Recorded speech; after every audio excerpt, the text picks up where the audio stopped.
of the man with the rifle in his hand. Don't be mistaken. I believe in peace, but I won't be taken.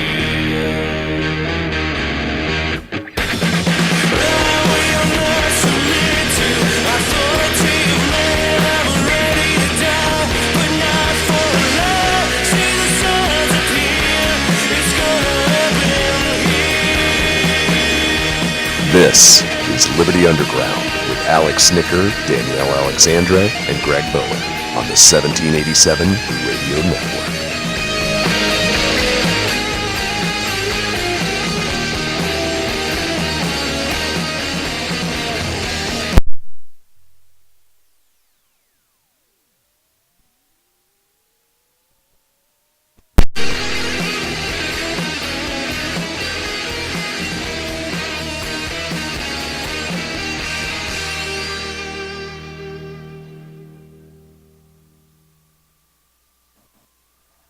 If you're listening to this, you are the resistance.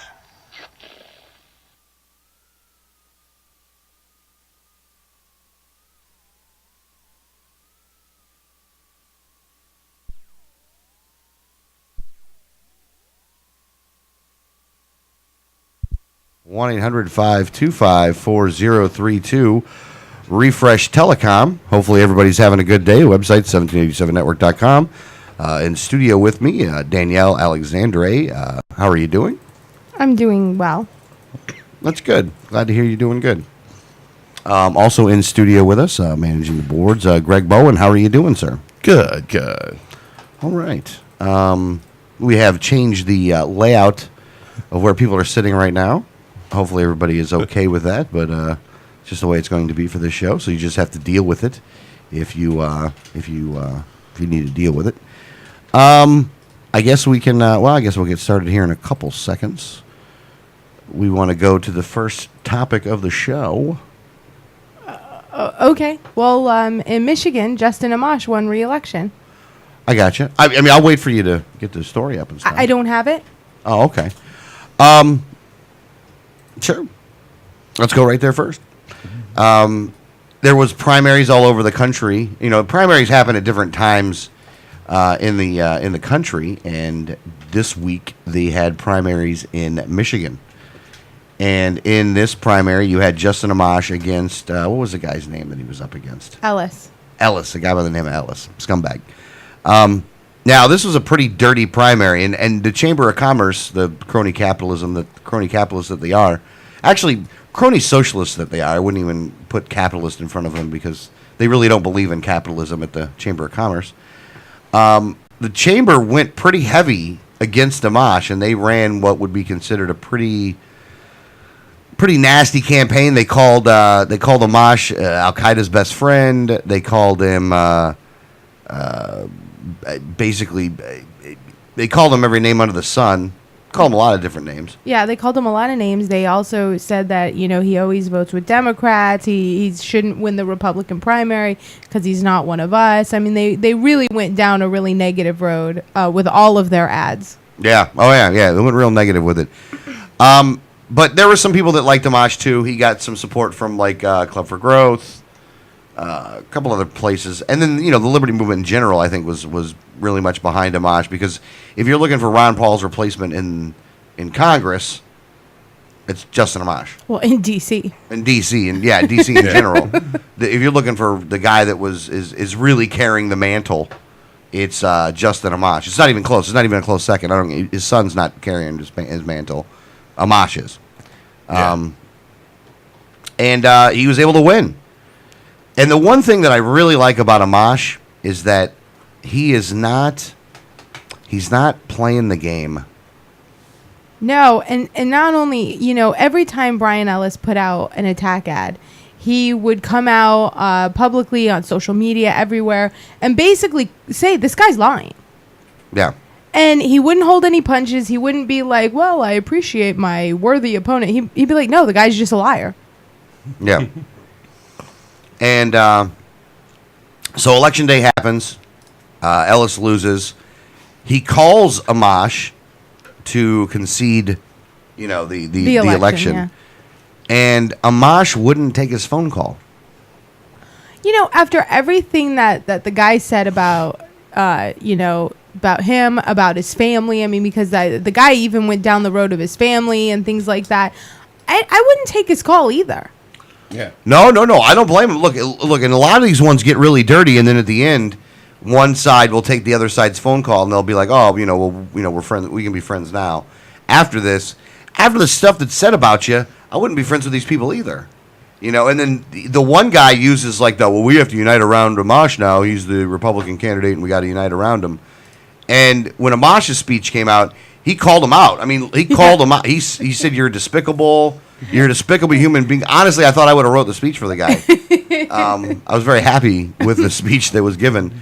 And if you're looking to see what a libertarian looks like in office, I really think Amash is kind of like the bellwether of what a libertarian would look like in public office. I mean, or in federal office. Yeah, I mean, he basically went up and in his victory speech, if that's what you want to call it, he basically said, the guy lied. He owes my family an apology. He owes me an apology. He owes the people an apology. Yeah. Yep. All of those things. And which is not the typical victory speech, no. I would say.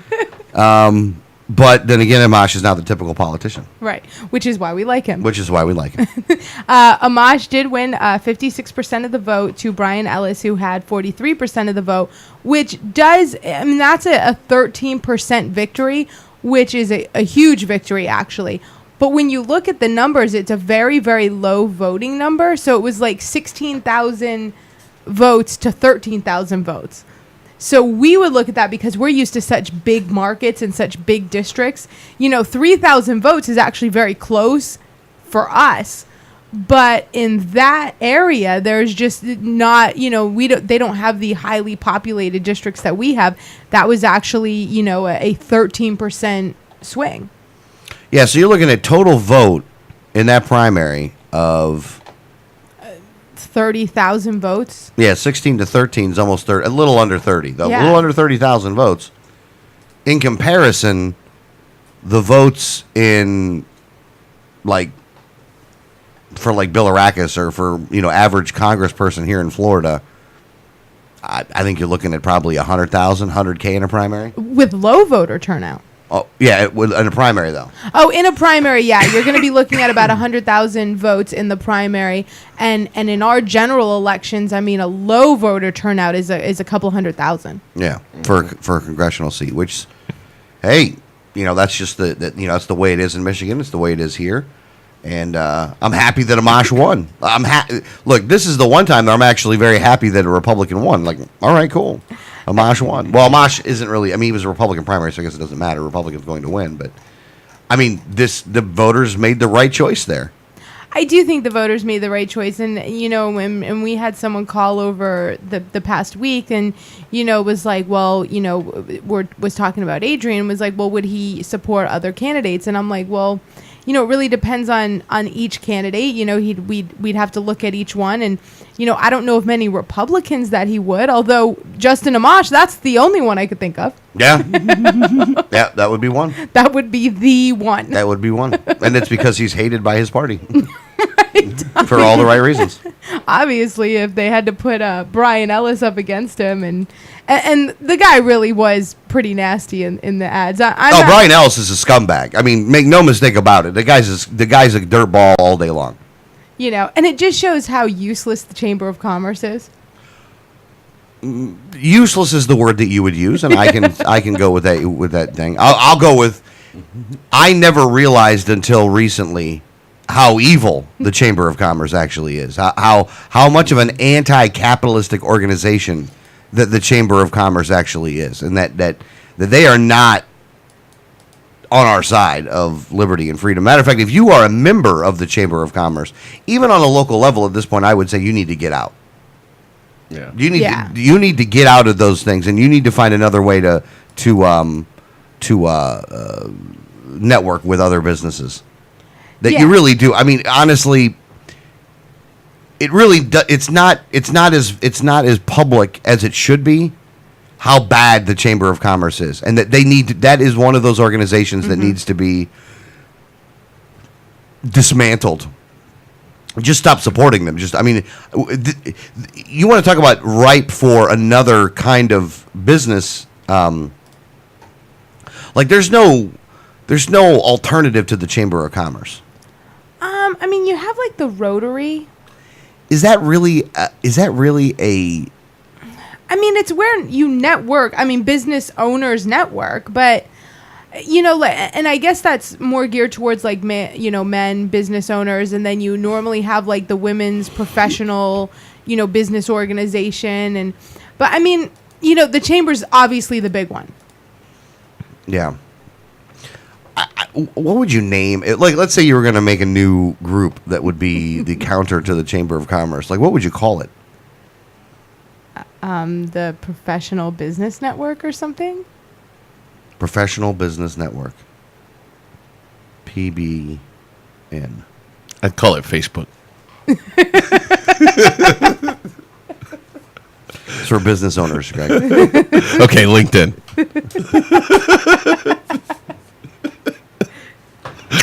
All right, then. I see that the creativity of you two is going to be at this level today. I mean, I really wish there was a replacement to them. That's another organization that needs to be eliminated, dismantled, Yes, definitely. gutted. And they definitely are very much into politics, and they are not fair anytime that they do anything. And they're certainly not backing candidates that are business friendly. Well, that's one way of saying it.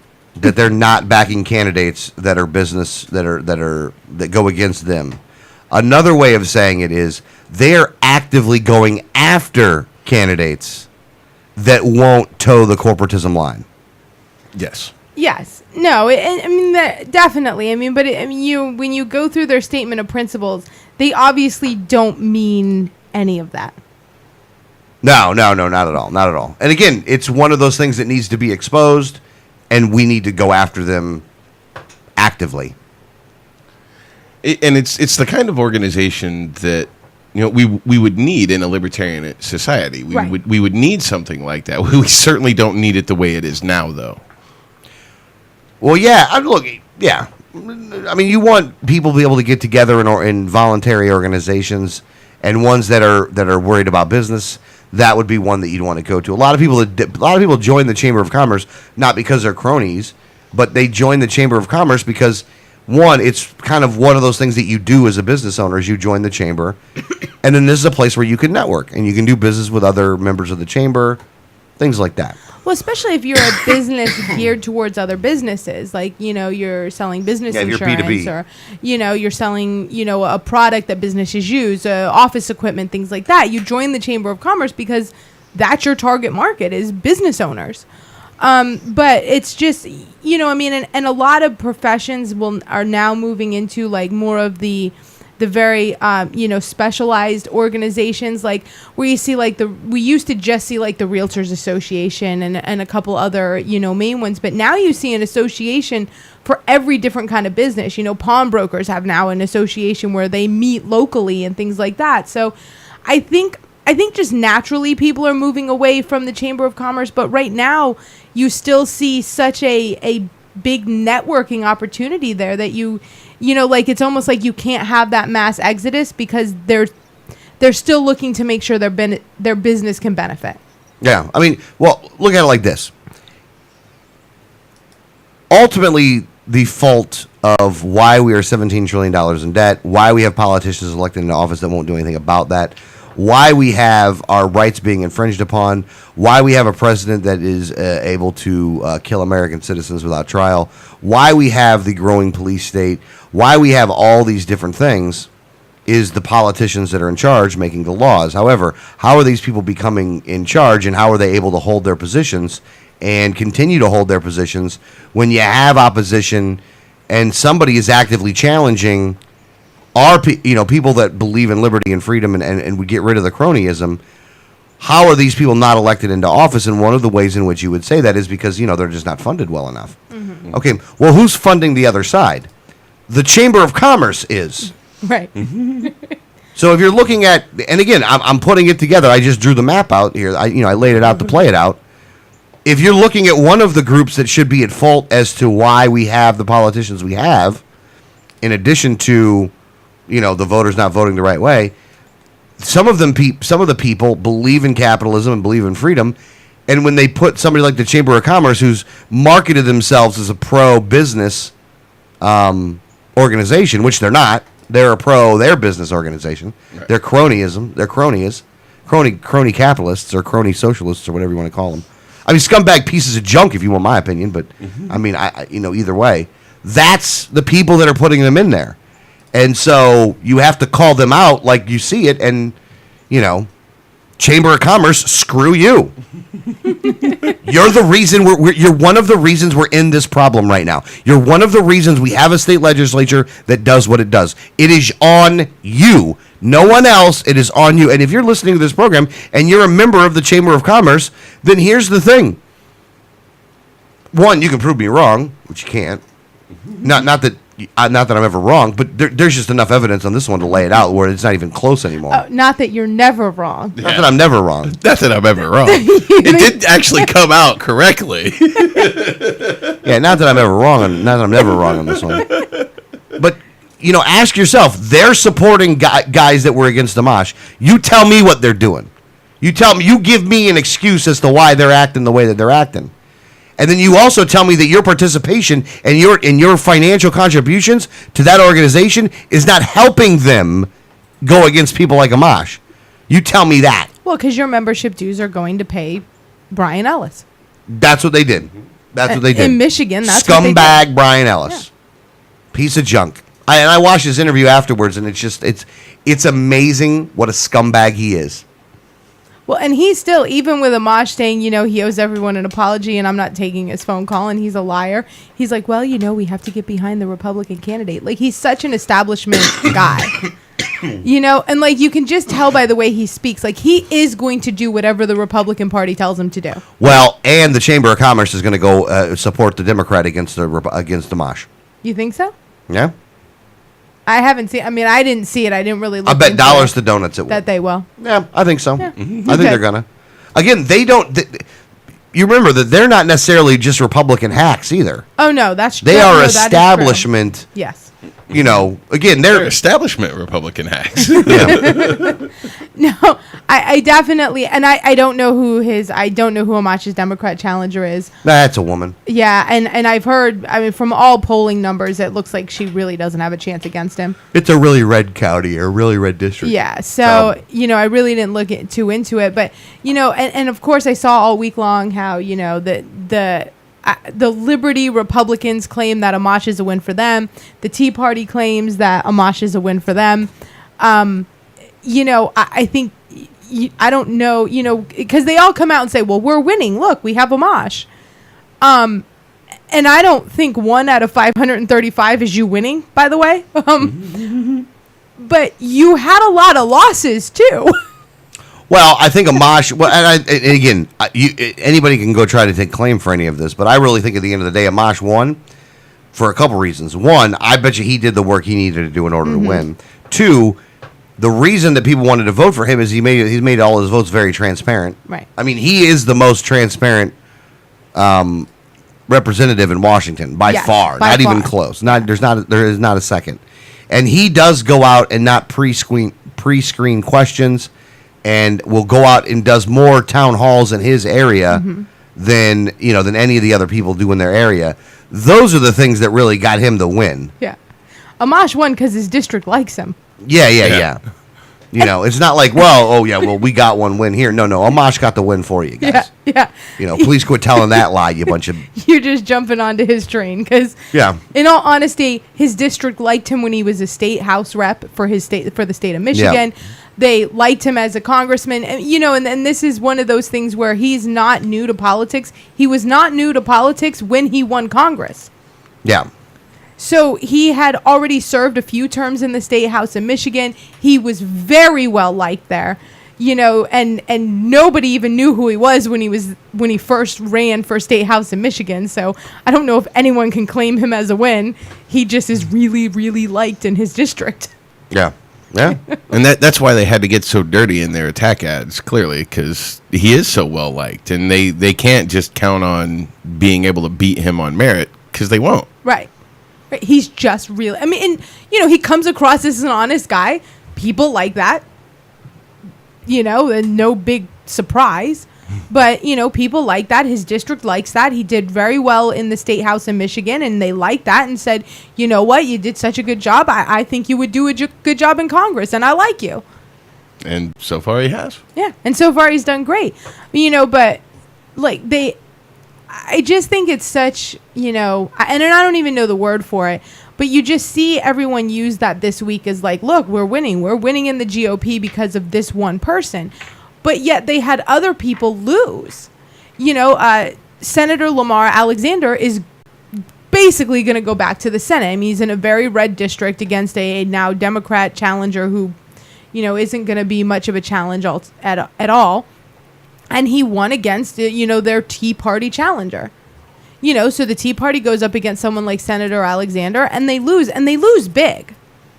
What was the information on this one? I don't have the exact numbers because they're not even printing the numbers. I mean, it was like a landslide victory for Lamar Alexander, and I didn't pull the numbers. 49.7 for Alexander, 40.5 for Joe Carr. Yeah, it's like 9. It was a 9-point swing. Well, Lamar Alexander didn't get 50% of the vote, though.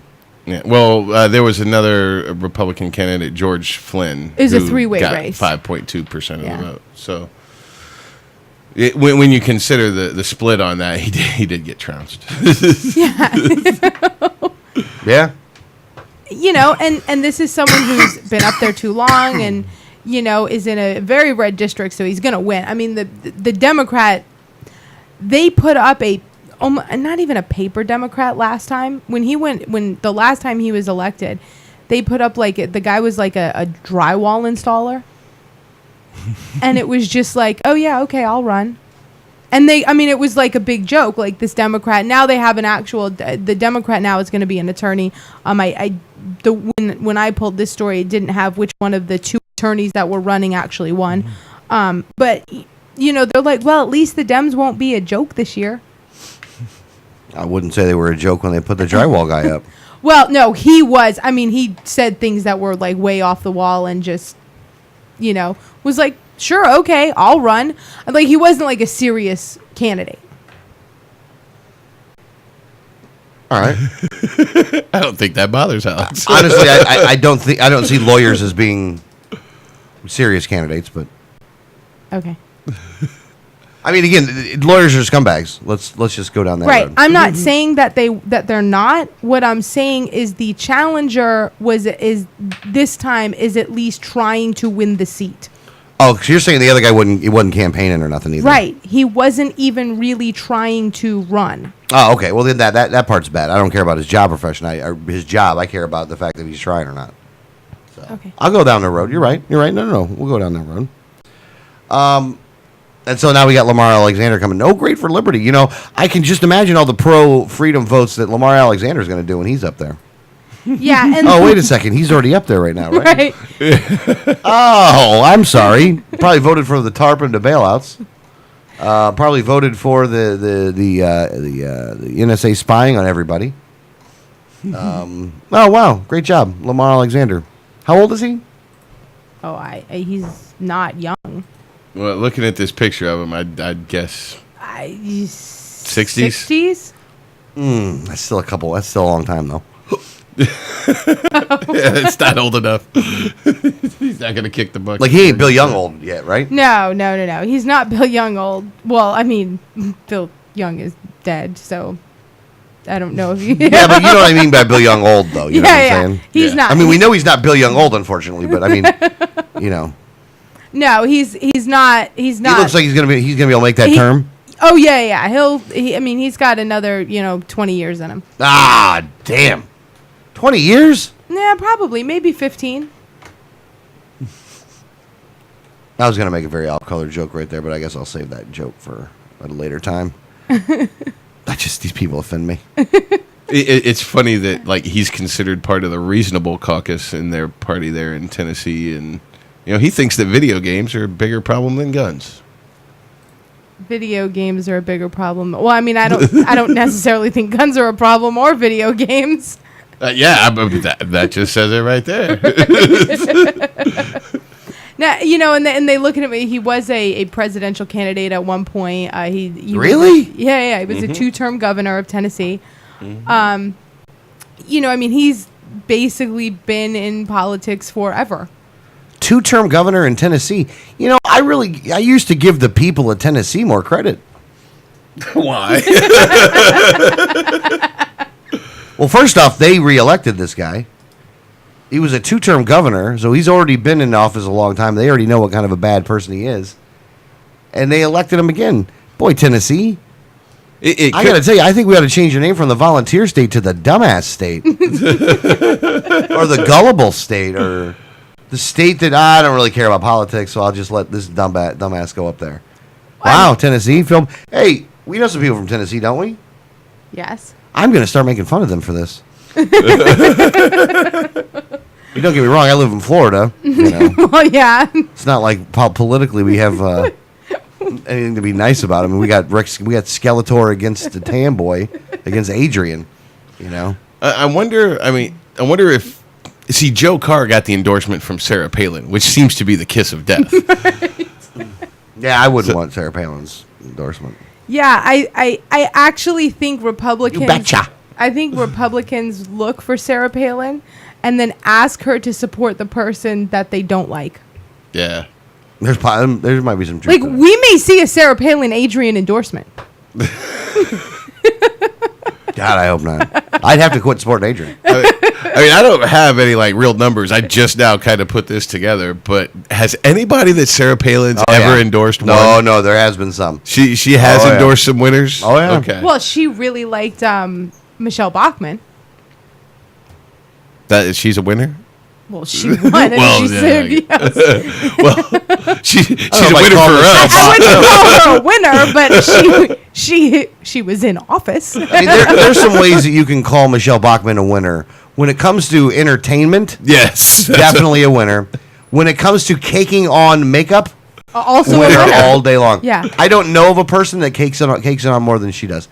When it comes to being a hypocrite, Also a winner. definitely a winner. And when it comes to being anti-liberty, once again, ding ding ding. We ding, have ding, a we winner. have a we have a winner. Those are the ways in which Michelle Bachmann is a winner. Yes. Oh, and eating a corn dog. Big winner there. Big winner in the corn dog eating contest. Inappropriately eating a corn dog, I think. Well, I wouldn't call it inappropriate. I just would say that you look funny doing it. I don't know. Maybe she can pray the gay away. Or her husband. See, that's the other thing. Like, what kind of a dumbass are you? You open up a clinic to pray the gay away, and you're expecting us to take you at all serious. Again, we're looking to take people seriously, right? The other thing was, she was a lawyer for the IRS. Yes, she was. All right, look, the fact that we don't take her out back and shoot her for being a lawyer for the IRS. You were a lawyer for the IRS. Yeah. Right. So you were going against other people, Right. citizens of this country, and you were trying to take things away from them because you worked for the IRS, and you expect us to say a damn thing positive about your pray the gay away ass. I got something. Here's what I want to pray. Here's what I would like to pray away. You. I would like to pray you away, Michelle Bachmann. I would think that if the good Lord is good, then he will make sure that you're not in political office any longer. Well, she's not running for re-election. Thank God. There you go. The answer to your prayers. Thank you, Jesus. You've spoken. Because the last thing we need is dumbasses like you. You know what? Here's the other thing, too. I'm going to piss a lot of people off today. I don't care. If you're a Michelle Bachmann supporter or fan, don't ever contact me. Ever. Don't call the Refresh Telecom lines at 1-800-525-4032. That's a good way to slip it in there. Yeah, don't do it. Don't call Refresh Telecom 1-800-525-4032. And here's why. You're not smart enough to even understand what I'm saying. You just ain't. You just are not on the level to even understand what a constitutional republic looks like, and you literally are just honestly, just go back to watching Fox News. Well, I think she's well, number one, she is a Swiss citizen now. Yeah, she ain't even an American. Yeah, and she, I think the reason why she has left running for office is so that she can be a pundit. Oh, I got you. Well, or just continue her subsidies. Or yeah, just. I think her family owns some kind of a farm where they get farm subsidies. Again, she's a welfare queen. Oh, she is a government welfare, corporate welfare. Oh yeah, all day long. She is Yeah, a corporate welfare hooah. Yeah, no, for sure she is. and then they take that money and put it into the clinics where they pray the gay away. Yes. I actually think they're probably getting some money for the pray gay away too. 'Cause They I don't even think probably they are. believe they're prayed the gay That's away. so offensive to me. Yeah. Like, as a Christian, that's offensive to me that someone would have a center like that. That would pray the gay away. Oh yeah, that really. I mean, it really bothers me. Yeah. Well, I mean, again, crony corporatist. Let's go down the line here. Crony corporatist, actively still taking money. It has now become a dual citizen Yeah, because she and wants I think to voted to for go to- NDAA. Yeah, oh yeah, I think she did. Yeah, I don't think she voted for the bailouts though. which is surprising because she gets them. Yeah. Well, because she's another one of those people that tried to co-opt the Tea Party. Well, yeah, Her and her staff, went out there to go try to, and to change a little bit of their rhetoric to want to, glam on to the Tea Party at the time, and yeah. some so- people still like Bachmann. I mean, some people do, and you know what? Honestly, some people think that. Here, instead of trying to find another analogy, some people like Michelle Bachmann, and some people are just tarded. And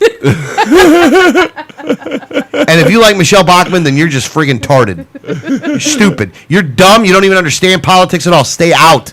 And don't talk to me, because I don't want to talk to you. And I don't even want to try to convince you, well, maybe you need to try to convince me as the average voter to vote Libertarian. You know what, man? We don't need everybody's votes in order to win.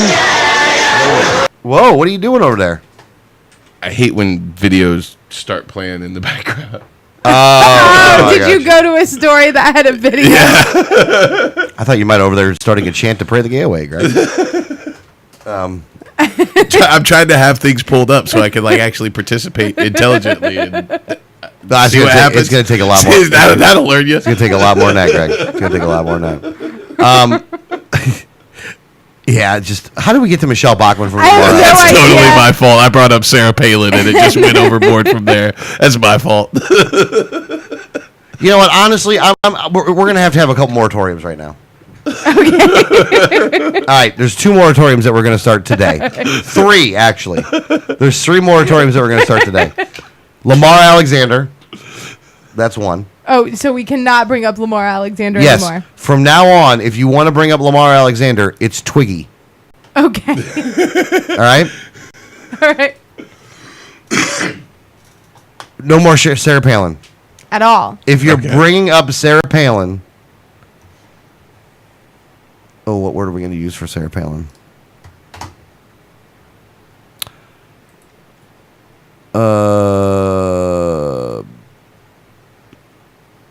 Piggy. Peggy? Peggy. Red Piggy. Red Piggy? Red Piggy. Okay. And so from now on, if you're going to mention Sarah Palin, Red Piggy. Okay. Lipstick on a pig.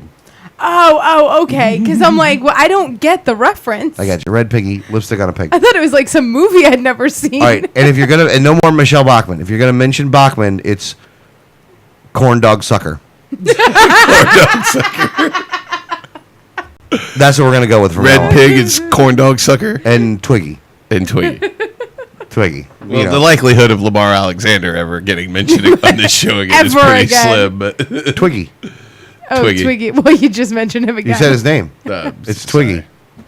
You can't. You have to. Last him. reference to actually put the names together. All right, Twiggy. Twiggy. Okay. Twiggy will not be mentioned again. All right, there you go. Red lipstick, or red pig, or the corn dog sucker. See what happens? You bring up red lipstick and it just totally throws the show off. Oh yeah, no, you don't want to do that, man. Don't want to do that. There's a was totally lot. my bad. Look, there's a lot of people that like red piggy. Yeah. A lot of people do. There's probably people listening to this show right now that just hit stop because they're like, I don't want you to make fun of Red Piggy. They're calling it something else, but Yeah. we have a moratorium now. But I'm not one of those people. I've listened to Red Piggy, and not any kind of policy wonk at all. Not a person that actually even wants to return to the kind of government that the founders envisioned, and is willing to lie about it. Now, just don't care for Red Piggy. But I don't care. But I don't want to go after Red Piggy. But she can see Russia from her house.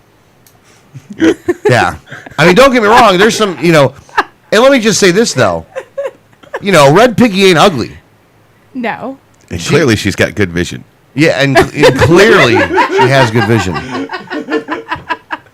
I wouldn't throw Red Piggy out of bed for eating crackers. I'm just saying. All right, moving on. Sorry. Somebody quit? Now, Did somebody quit? Did somebody quit, Danielle? yes.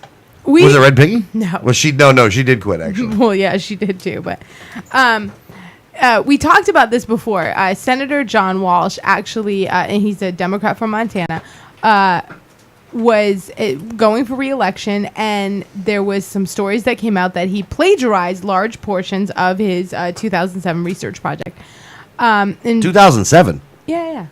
This is, when he was this is the plagiarizing that he did.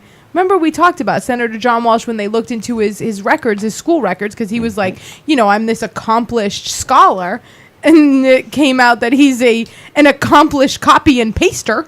Oh, okay. Exactly. He can copy and paste with the best of them, though, huh? Oh yeah, man, he's good at it. That's a scholar in the internet age. We even said, we were talking about he plagiarized a paper, his paper for his master's degree, from some other papers that were written only a couple years before. Oh, yeah, I remember this story. So we're like, if you're going to cheat, you got to get a little better at it. Yeah. But amid the plagiarism probe, I guess they did a probe on his plagiarism. They couldn't just read like one, this is what this one says. Say that This is 5 what times this fast. one says. Plagiarism probe. Plagiarism probe. Plagiarism probe. But, Probe. I can't even do it. America. Instead of just reading from one and then reading the same words from the other and saying, oh yeah, that's a copy, they had to do a whole probe. I don't like probes. I don't either. I always feel they're invasive. It's kind of the point. But he I guess it has dropped his election campaign, his re-election campaign, so he will not be seeking another term as a U.S. senator. God, if that was only the case for a lot of them.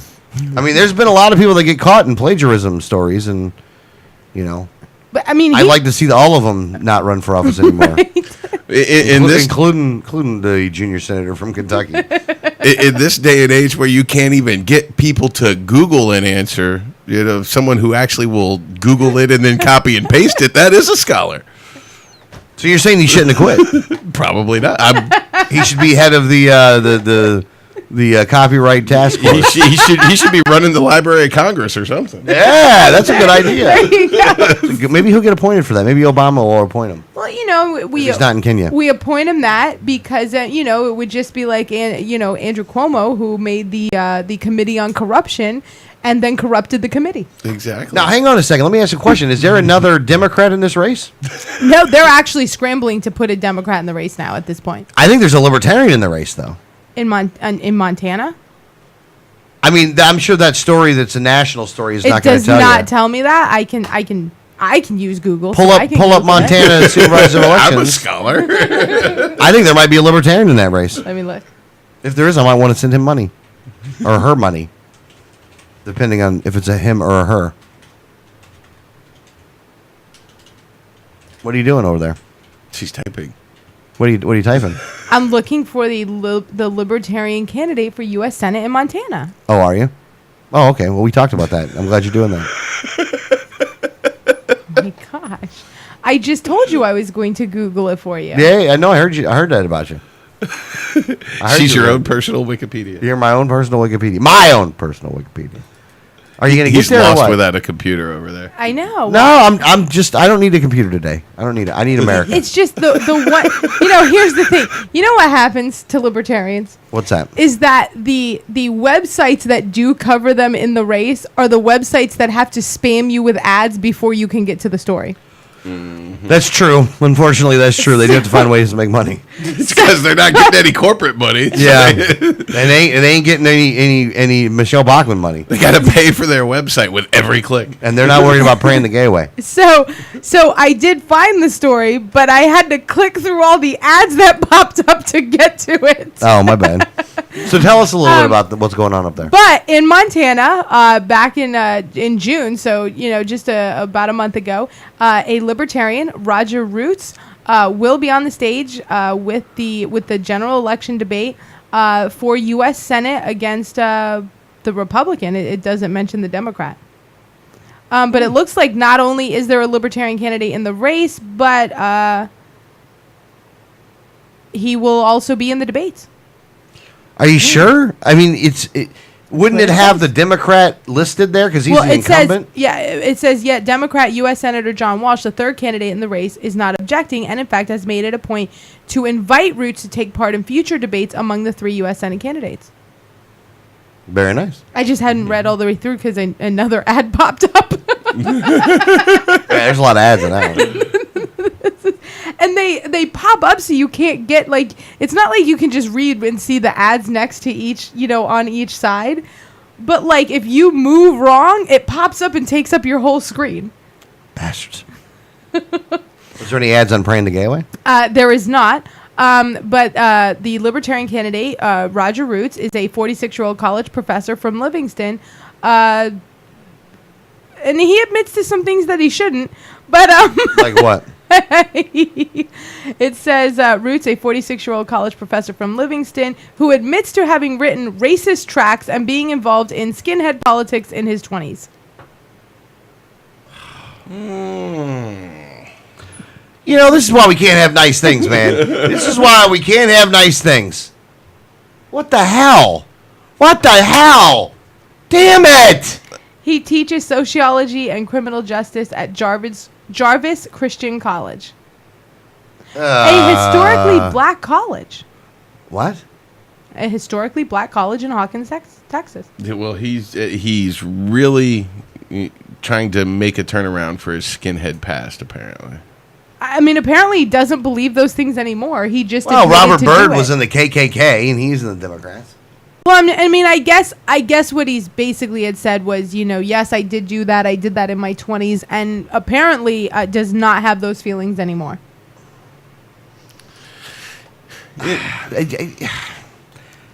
I'm just so sick and tired. Look, man, if you were in a racist organization in your 20s, then just don't run for office. Yeah. Donate. You kind of done ruined it for yourself, unfortunately. It's kind of like getting the facial tattoo at 18. Unfortunately, you have ensured that you will never hold a job that takes taxes out of your paycheck ever. Ever. And so you're not running for office. You're going to have to not doing own a these things. business in order to have that. If you're going to do these You're things, going to have to own a tattoo shop. yeah.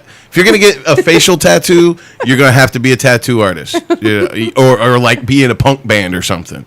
If you're going to be a skinhead, like from 18 to 23, you pretty much have resigned yourself to a path at that point. You're not. There's a lot of things you're restricted from now. Yeah, Holding political public office office is one of them. Yeah, I mean, that's why we can't have nice things, folks. That's why we can't have nice things. Yeah, I'm very happy that in Florida we are absolutely getting rid of that connotation and that stereotype that the candidates in Florida are, for the most part, very, viable, credible, working hard candidates that Not part of the skinhead groups. yes, not I mean Anymore. or ever. So Well, wait, that's right. That's what he's saying. Yeah. Not anymore. So I'm very glad that we are moving away from that here. I'm so disappointed that I asked you to look up the word as a libertarian. Well, when I said I'd rather have dealt with the unknown at this point. when I said he admits to things he shouldn't have, you just should have been like, okay. But that would go against my curious nature. I know. Should have just said, "Yep, he's a libertarian," and let it go. And All right, now the last thing that you had for this hour, now that it's 9:47, is the naked candidate. Now, that wasn't Did Rob they- Ford, I hope.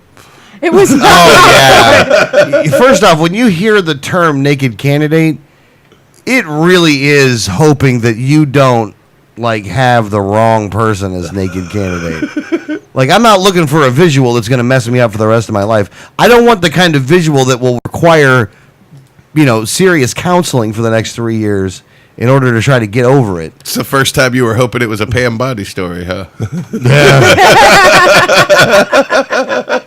Actually, you know what story I'm looking for? I'm looking for Pam Bondi and Red Piggy to be caught in a lesbian affair.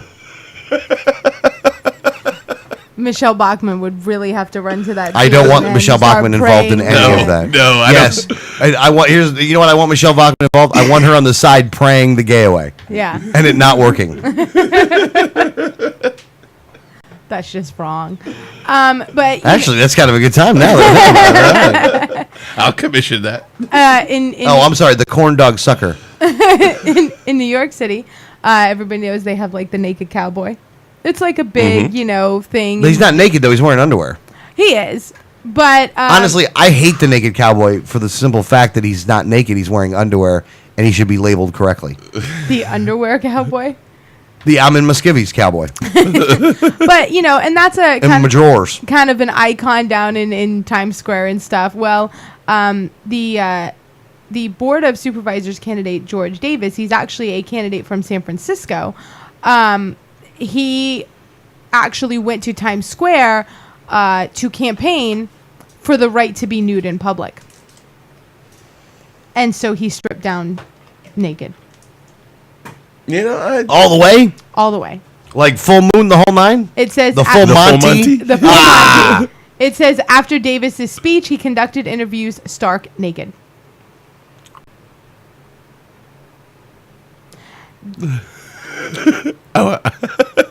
Is he a libertarian? It doesn't say, and I'm hoping not. God, we can't have nice things. He has been arrested twice for public nudity. Only twice. I mean, like, in all How do honesty, you only get arrested twice for public nudity? I don't know that he's really dedicated to this cause. but He's not willing to address this head on.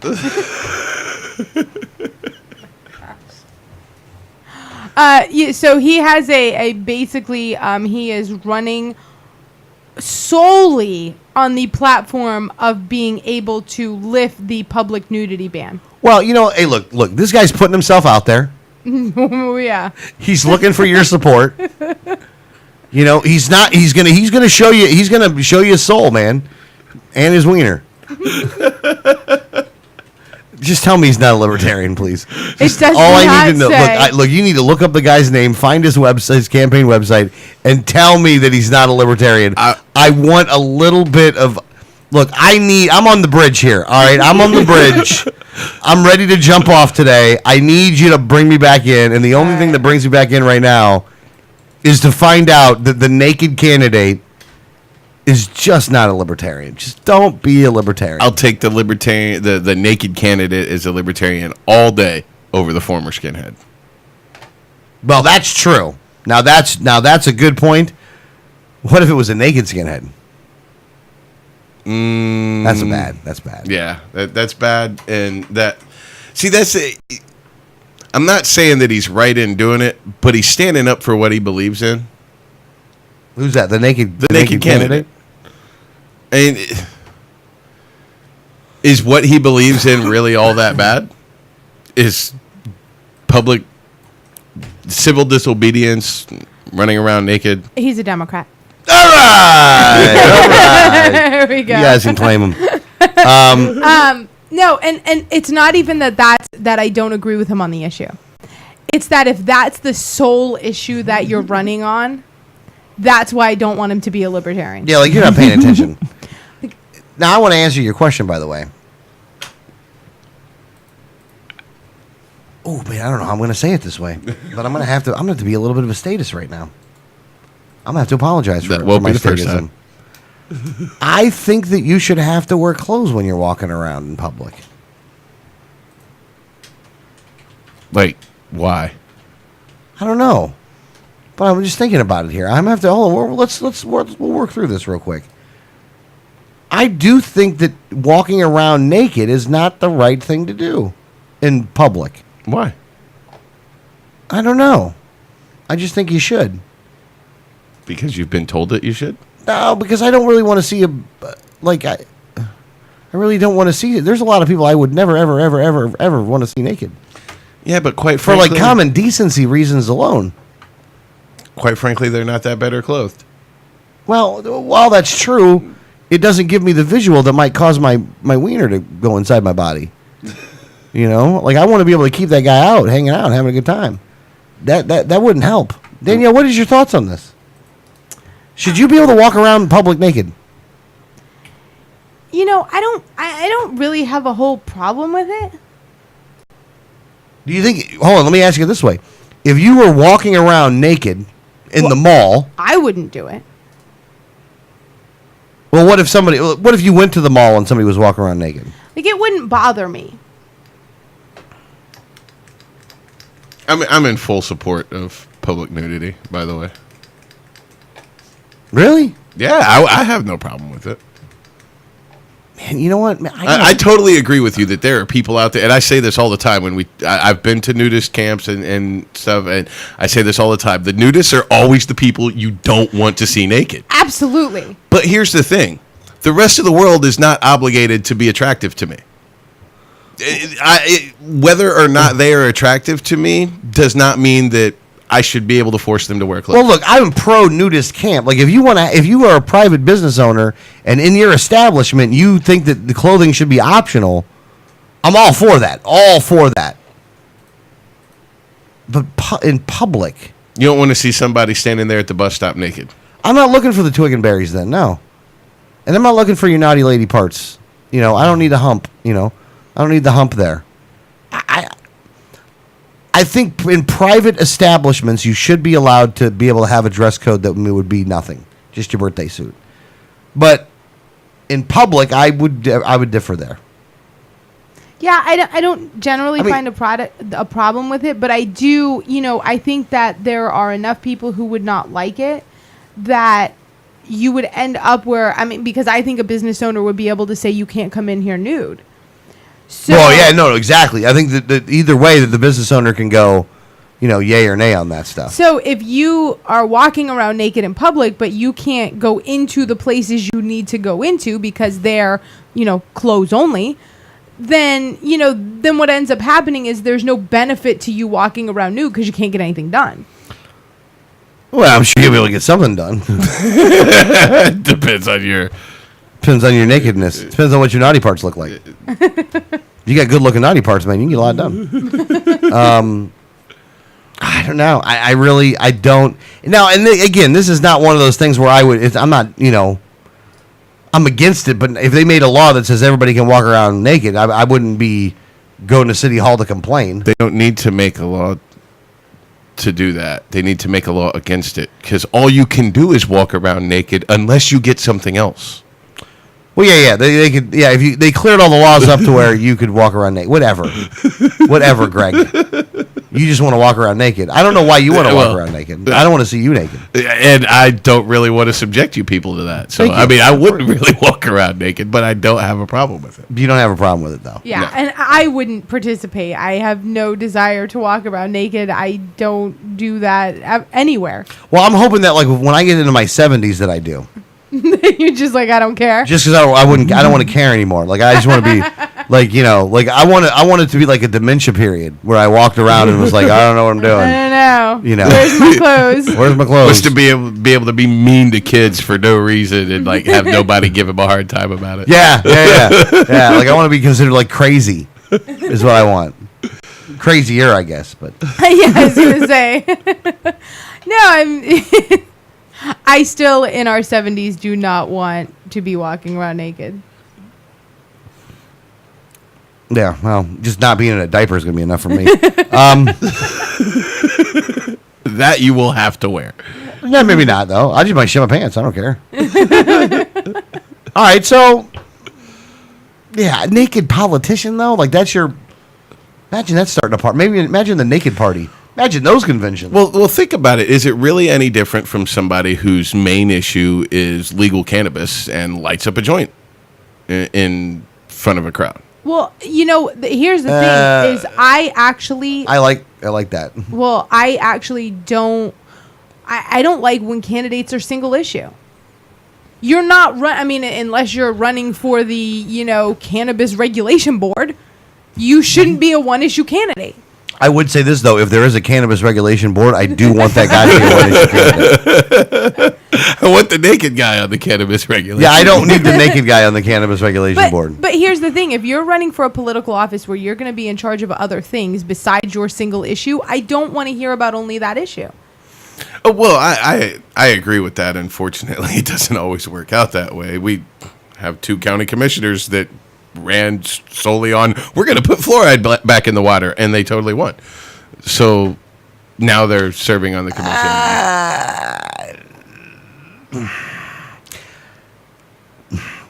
One of the reasons that those 2 people lost did not have to do with fluoride. It had to do with the fact that they were still in office and that they shouldn't have been in office. Like, they didn't abide by the term limits, and they were actively against that. Well, now, fluoride was a factor. I'm not going to say it was. The media trumped that up more because they just didn't have people showing up for them. The 2 candidates, all they talked about was adding fluoride back in the water. Well, I know. Now the people that they beat, I don't. different story. But those 2 Democrat candidates that won those seats, that's all they talked about was that they're going to put fluoride back in the water. They didn't care about anything else. One of them actually said that I don't care about anything else. I just want to make sure we get fluoride back in the water. Which one was that one? What was her name? The woman? Yeah. Janet Long. Janet Long, yes. That you want to talk about the most misnamed politician. But actually, both of them were misnamed because Janet Long's pretty short, and Charlie Justice should not have the last name Justice. No, long in the tooth. He does not believe in justice whatsoever. And he doesn't look like he believes in justice. No, he doesn't. He's a dork. But he definitely doesn't believe in justice. You only have to hear him speak once to know that. Yeah. Actually, kind of a wuss bucket. Wuss bucket? Yeah, I think that's the first time I've ever heard that term, but I love it. I think Charlie Justice is a wuss bucket. No, that's used a lot in our house. I'm gonna go with that. I'm gonna go with that. By the way, Charlie Justice, wuss bucket. Nice. And another guy wouldn't. Neither one of those people I want to see naked. No, that's are 2 more people. I do not want to see naked. I would like to see them dumped into a vat of pure fluoride. Yeah. And see what happens. Because they seem to like it. Yeah. Into a sulfur mine, maybe somewhere, with Red Piggy and the corn dog sucker, and what's the other guy's name? Twiggy. Oh, yeah. Twiggy. All right, guys. Hour number 1, very informative. A lot going on there. 1787network.com is the website. Hour number 2, we're going to get into a whole lot of other stories, and we'll have Brandon to try to bring up the level of the show, which I don't think will happen. You're listening to Liberty Underground.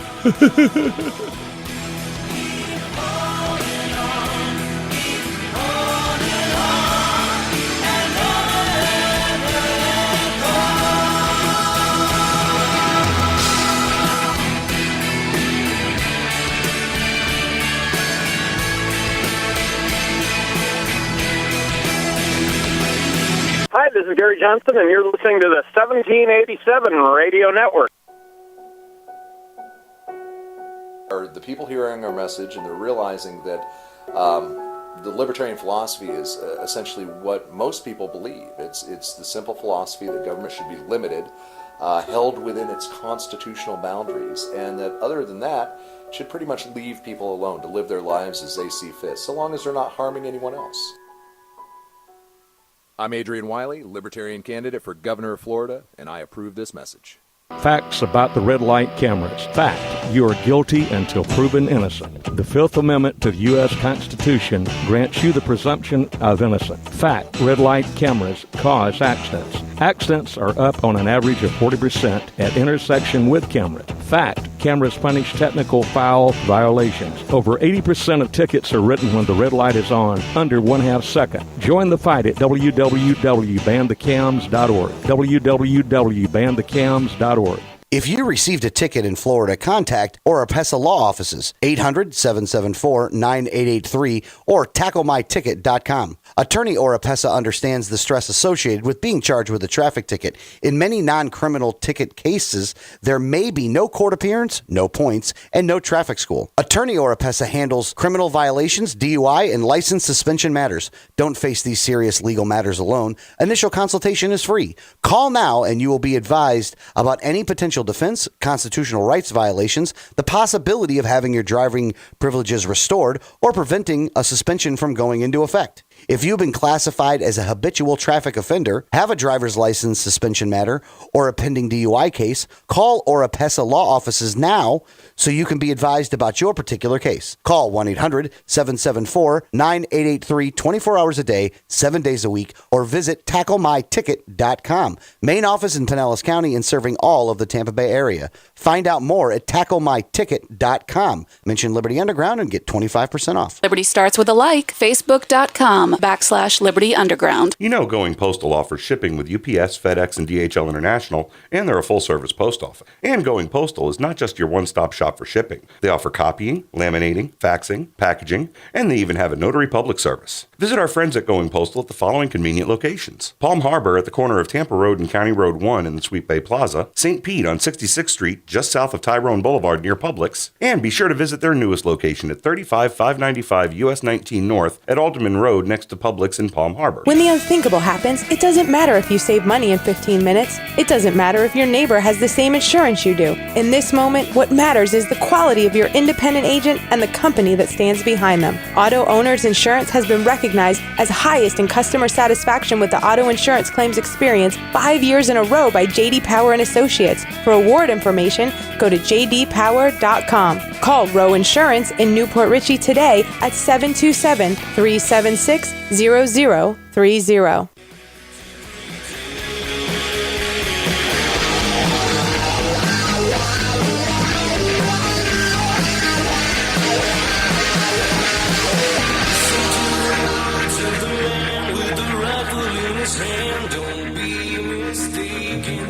And we're back. Oh, and we're back now? You just saw some music playing, though. Let Jordan sing for a little bit.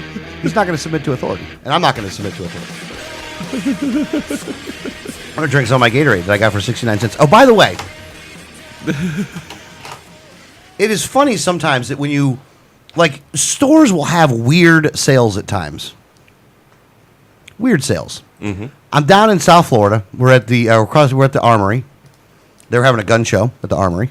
Surprisingly, if you're gonna have a gun show somewhere, an Armory almost seems like a pretty safe place to have one. Yeah. Well, yeah. I mean, any place turns safe once you have a gun show because there's a bunch of people with guns. But regardless, it was a very hot day. Ron Rollins, the greatest man. We're going into the tour stuff in the third hour. Okay, but I want to mention the Gatorade story is not really a tour story. It's more of like you could put it in the tour story because we were on the tour, but we weren't at a craft brewery stop, so it excludes itself from that. But it's still a store story though. Okay. Can we go down there? Go ahead. Okay. So I go into the Walgreens and I'm going to get something to drink. And I'm not getting a Mountain Dew because I'm like, it's hot out. I need something that's going to quench.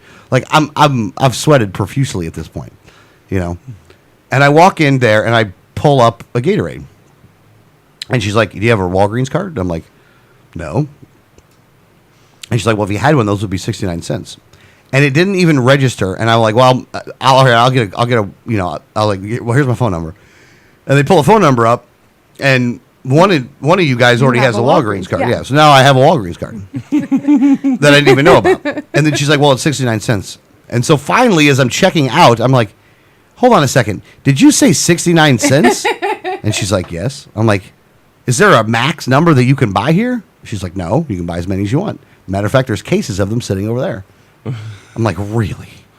She's like, "Yeah." So I go back over there and I buy a case of Gatorades. They're the big for Gatorades. like $10 or however much it was, 69 cents a pop. So I grab all these ones, and they're not cold. Now, I bought 2 that were cold, and then there was a bunch that weren't. So I grab a whole bunch of these things, and I'm walking across the street, a busy street, mind you, with a whole bunch of Gatorades. So much so that, I pulled the car around to go grab the Gatorades. Well, the car was about a quarter mile away. So I get, and again, we're getting ready to leave anyway, so I go over there, I grab the car up, and then we, get the Gatorades. End up giving one of the parking attendant guy a Gatorade. I was using it as currency to butter people up. It works. And the parking attendant did like us. Now, yes. What the rest of the story would be for the tour story. Yeah. Now, we're libertarians, so of course the first question that we always get is, but who will build the roads? Yes, but who will build the roads? Yeah. So, and then, and of course, libertarians are now joke about this every time they drive down a public road and it's screwed up. They're like, yeah, there you go. Who'll build the roads? Yeah, but who's going to screw this road up? Who's going to screw up the roads? Who's going to name a road 4 names? My answer to that is now Somalians. Okay, there is something else, too. Before we get into this part of it. Can we just stick with one name for a friggin' road, people?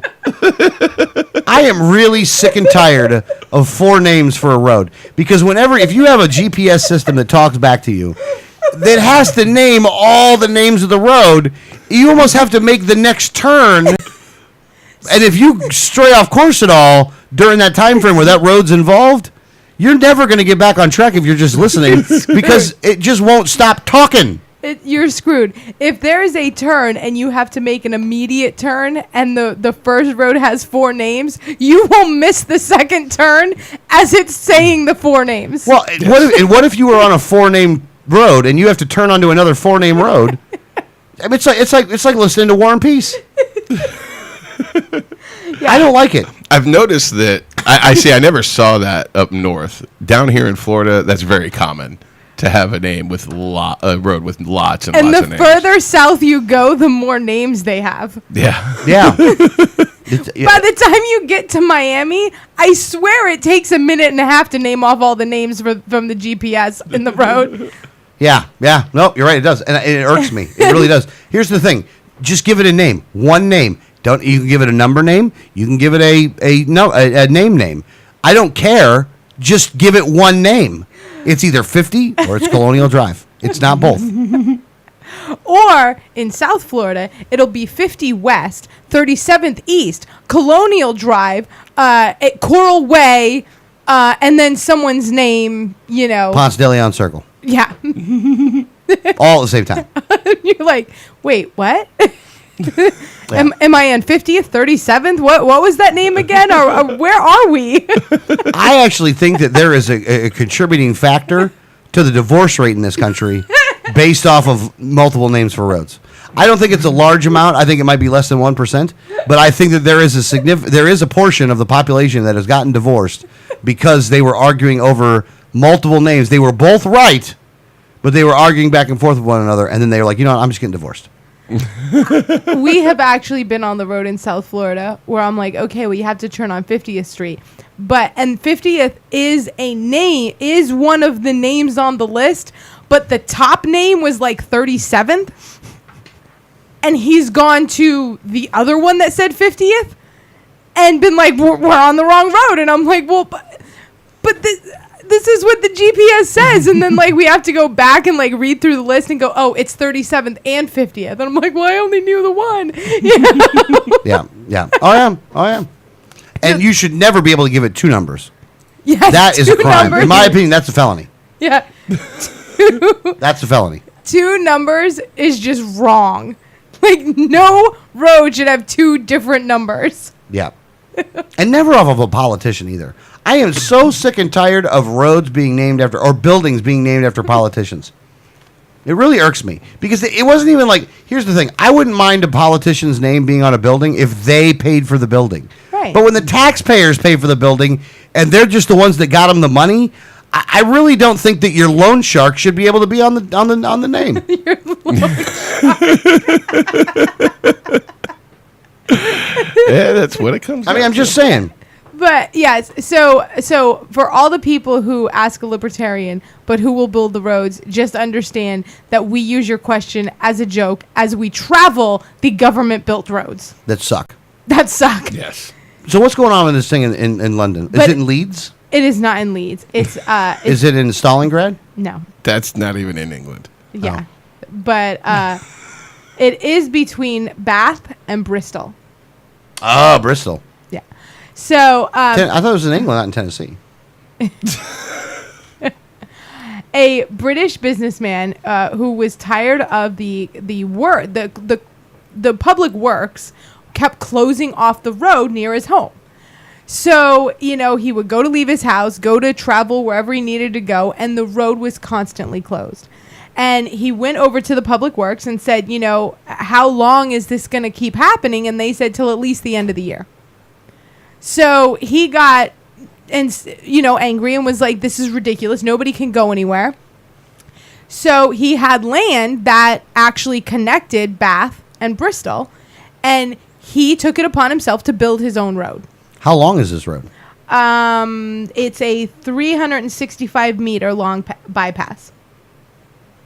So it's what's the It saves about 10 miles. Yeah. If you take 365 meters. Say it's. Well, that's the length of the road. What it actually saves you is about 10 miles, though. Yeah. Oh, okay. But the road itself is about, if you were to do it in miles, you're looking at, about 300 miles.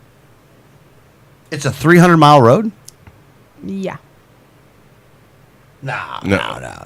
Not wanting to wait that long, Watts employed his own crew of road workers and built a 365 meter, not kilometer, meter long bypass in the field next to the closed off section. Oh, I got you. Okay. All right then. I was thinking kilometer. It's meter. Because that's a lot shorter. That's a lot shorter. Yes. So he built this road, and now it cost him about 150,000 euros, which is about $200,000 to build the road. To build the road. Damn, it's a pretty good deal. And yeah, so he wanted to recoup the money, and so he charges €2 for cars and €1 for motorcycles. $1, huh? Yeah. So it's, in US dollars, it would be about, $1.30, a little under $3 for a car. I'd pay the guy. But not only do you get to save the time, because it actually is a little shorter to get between the two places, but he's not going to close the road. Well, he can't because he needs to make his money back. Because he's got to make his money back. And people have no problem paying it. It's using, he says, now regular users can buy a bulk pass, 12 passes for €10. And oh, that's a hell of a deal. Right? Mm-hmm. And I like this guy. He's giving good deals. He gives a good deal, and it's, he says he's gotten 100% positive response from the public that uses the road. What's the speed limit? It doesn't say. It does not say anything about speed limit. I did not even know that would be a question. Well, why would that not be a question? How fast can you go on the road? I don't know. Apparently, he doesn't have a posted speed limit. All the signs that I see now, he does have a lot of caution signs. This is a very well cautioned road, because it's through his own almost like farmland property. So there's a lot of signs basically saying there's a the, I don't even know what you call it, the soft edge on the side. Median. The median is in the middle. Mm-hmm. What's on the side? The shoulder. The shoulder. That's what it is. Oh, it's soft shoulders. Yeah. So he's, I like soft shoulders, though. So he's got. You have soft shoulders. Thank you. There you go. So he's. Do you have a sign for your shoulders? I say do. Warning, I do not. soft shoulders. No, I do not. You have to work on that. You might not be in compliance with the regulation. And in all honesty, there is a warning sign every 20 feet. He has cautioned the driver. I almost feel like he's almost assaulting people with cautions. Is there a caution that there is a lot of signs there? I don't know, maybe. I think he should put up a caution sign of upcoming cautions ahead. Caution, heavy reading. Yeah. Break out the reading glasses. What does that sign say, Peggy? I don't know. Sorry, I had to use a. That's not even English. Yeah. That was just like old lady No, talk. it's not. Yeah. I'm sorry. I'm But- sorry. My apologies. But yeah, so so if you want to know who will build the roads, a private businessman will, and he will do it better. Yes, with soft shoulders though, With soft shoulders. And no speed limit. and no speed Oh, limits. it says no HGVs 30. Oh, I think that's the 3.5 ton limit. So that is not the speed limit. That is the limit to the weight that can go on the road. I got you. So if you're a big truck, you can't go on that road. No. Oh, I like that road even more. And there's no turning space, so you cannot turn around. Once you're going, you're going. Once you're going, make sure you know where you're I don't going. like that rule, but that's all right. Exact change. Fool. Does it say foo on there? It does not. No, then- he doesn't have Mr. T working for him. Oh, okay. Well, don't mislead me, Greg. That's not cool at all that you're doing that. But people love it. Who will hire Mr. T to manage the road? Maybe you could ask him. I don't know. I like this guy, though. He seems like a good guy. Yeah. So, If you were in America, they would have arrested you by now. Yes, they actually would have arrested every person using the road. They would have set up a SWAT team barricading the road with guns drawn for anyone who wanted to turn down the road. Yeah, I really do think that would happen. And they would have killed a couple dogs in the process. And they would have put very heavy vehicles on the road too to mess it up even further. They would have had an MRAP. Yeah, we'll have to inspect that road with our MRAP. Yes, they would have. So, I agree with you on that one. yeah, in the U.S., this would never fly because government would come in and just be like, no, you are not allowed to build your own road. The only thing that I would like on this road, though, would be a little bit of a rest stop in the middle where you could go and pray the gay away. So that way Michelle Bachmann would feel comfortable traveling on it. Oh, I'm sorry. The corn dog sucker. My apologies for using the actual name. Yeah, so... The corn dog sucker. So who will build the roads? Other people, and they'll do it better. Although not in America because they're afraid your SWAT team will come and kill them. That's true. So, they got some bobbies over there. So. Didn't think I'd know the police term for the police over in England, did you? That's it. Shocks you a little bit more. There you go. Impressive. Bobbies. Bobby. You can spot a T. Walk on a tow road. Is he driving a lorry? Is he driving a lorry? Oh, that's very good. Oh, shit. Sorry. All right, go ahead. Okay. Next. In Los Angeles, a San Francisco man was actually sentenced Thursday to 3 months in federal prison for insider trading. Now, how do you feel about insider trading? I'm going to tell you the story, but just in general, how do you feel about it? All right, so we're gonna the philosophical viewpoint of insider trading. Yeah. Define, just to make sure we're all on the same page here. What is the definition of insider trading? That you used information that only someone who would be in the know, who would be, know something about the company, and you use that to make financial decisions and profited off of it.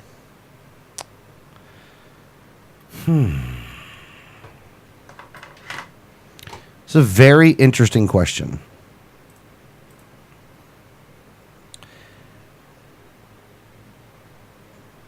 I don't know. I really don't know. I think that if you're getting the information, I think it's different than if you were the one that made the information. You know what I mean by that? Like if you know when you're going to make a decision and it's going to affect a stock in a certain way, and that you bought and sold based off of that before you made the ruling, I think that should be illegal. Okay. However, if somebody's telling you about something, like you should buy this stock, man, they're getting ready to do this. I don't know. I don't know if that part should necessarily be illegal. But, I mean, it doesn't matter anyway. I mean, and this is the funny part. Like, you're about to give a story about a guy going to jail for insider trading when our politicians are allowed to do this. Right. Like, if he was just a congressman, then he wouldn't have gotten in trouble. Right. Yeah. Now, this is the story. A San Francisco man actually had done some consulting work for Disney, and had known that Disney was looking to purchase Marvel Entertainment. After he did that consulting work, and he knew this from a few years earlier, that they had been looking into owning the rights of Spider-Man and X-Men, not necessarily Marvel, but just that they wanted the rights to Spider-Man and X-Men. And he had known that from doing some consulting work. Wasn't doing consulting work with the company any longer. His girlfriend, who did still work for Walt Disney, basically said that the company is about to make a big purchase, and I'm trying to look through what she actually said. That his girlfriend said that they had planned to acquire a company that people would recognize right away. Now, he said, well, he heard that from his girlfriend. Oh, they're about to buy a company that people would recognize. I know a few years ago they wanted the rights for Spider-Man and X-Men. Maybe it's Marvel. And he bought stock in both bought the right amount of securities in both companies to where he would make a profit if that's what was happening. And he did. He made a like $800,000. How much he put in on it? Like $120,000. Oof. Good. He made $192,000 in profit from the deal. Oh, okay. How much you put in on that, though? It doesn't say. All right. That doesn't even sound like insider trading. Well, he is now in jail for insider trading. How long is he doing? How long is he in a pokey for? He's 3 months in federal prison. For 3 months in the feds, huh? Yeah, 3 months in federal prison. And the information that he had was from 5 years earlier. Like, he had done consulting work with the company 5 years ago, knew that they were trying to get a hold of the rights to Spider-Man and X-Men. Girlfriend comes home 5 years later, says, we're about to acquire a company that people will recognize. He's like, I wonder if it's Marvel. That doesn't sound like insider trading to me. I mean, don't get me wrong. I mean, it sounds like he had some inside knowledge, but not to the point of, he still had to take a guess. The girlfriend didn't tell him exactly who. He had to go based off of information he knew from prior. It doesn't sound like insider trading to me, and I'd be willing to bet you that Congress people are doing that crap all the time. Oh, I bet you they know what's them. All of these mergers have to go through several government bureaucracies to be approved before the merger can happen. Yeah. So there is definitely government knowledge of who's going to merge with who and who's going to buy who. Yeah. Way before the public knows. I'll go with that. And they routinely invest in the right company because of that information. Yeah. Well, yeah, they don't turn into stock geniuses. Right? All of a sudden, everyone's portfolio is always correct. Well, a lot of them are. And be honest with you, most of them should be in jail for it. Yeah. Now, so... Oh, he actually he bought the stock for $5,500. Wow, it's not bad ROI. Now, does he have to pay any of the money back? Yeah, he has to pay $120,000 to the brokers who sold him the stock options. So who really lost money here? He also owes the Securities and Exchange Commission $801,000 in penalties and interest in a separate civil settlement. Whoa. Now, who was damaged by what he did? Who had their rights infringed upon? Who was defrauded by what he did? I don't think there's anybody that was. So what is the justification for it being illegal? I'm actually against insider trading rules. I don't agree with them at all. That's typically the libertarian position. I am not a financial genius, so I cannot. You ain't kidding. I cannot say for sure whether or not we should have them. From the surface, in my understanding, it seems like it's something that we don't really need. It seems like we're limiting people from using knowledge that they have to make money. I can see how it can be manipulated and taken to extremes to where people can be defrauded this way, but I think we need clearer lines on when someone is defrauded, then there's something here that we need to enforce. Just because somebody made a lot of money using information that they had doesn't necessarily mean it was criminal. Like, I almost liken it. I mean, if you look at this on a small level, like if I know a business is closing and I'm going to buy their product, but I kind of heard a rumor that they may be closing in a month, I may not buy that product today and I may wait for a month to get it on to better deals. I would profit from that because I've heard a rumor that that it's going to go under. So you might be in trouble for insider shopping. Yeah. So, but now if you know information that a company that, you hear rumors that a company is going to get bought out by another one, if you buy stock in that other one, all of a sudden you're insider trading. That's true. I see the point here. I think that if you got a tip and you worked off of a tip, I don't know if that should necessarily be illegal. If you were involved in making the decision and got to pick when it was going to happen, that's something I think should be illegal. And I'll tell you who you're defrauding. Who? Whoever you're buying or selling the stock from. Right. Which I think is kind of my point, and I can see how this can be used wrongfully and rip people off, and I think that's where that happens. Yeah. But I think that the way the law is written, it's very easy to fall into insider trading without actually defrauding anybody. Well, and the other thing is that Congress has exempted themselves from insider trading. So if they've exempted themselves, then I don't think anybody should be put in jail for insider trading until Congress has changed the laws for themselves and would bust themselves, because those guys are the biggest insider traders that they are. Well, that there is. And if it's a cottage industry there. If you look at the way the rules are set up, even though a company may know we're in talks to merge with this one, ABC company is in merges with is in talks to merge Red Pig International. Yeah. Now, both of those CEOs, even though it's not public knowledge, both of those CEOs may invest wisely, and that would be considered insider trading. But they actually don't know if the merger will be approved by government. So while they're guessing that if it's approved, they'll make money, they actually don't know. But the government officials who invest wisely do know, because they're the ones making the decision. Well, yeah, and they're probably getting greased on both sides anyway. So if you want to talk about, I really think the only real true insider trading, especially when you're talking about these big mergers and stuff, the actual decision comes down to government. Government makes the actual final decision. So everybody is guessing except for government officials. Mm-hmm. That's why insider trading, they have to be exempt from insider trading because they can't actually trade without having inside knowledge. Right. So basically, if you don't exempt them from insider trading laws, they can't trade stocks. They can't be involved in that financial system.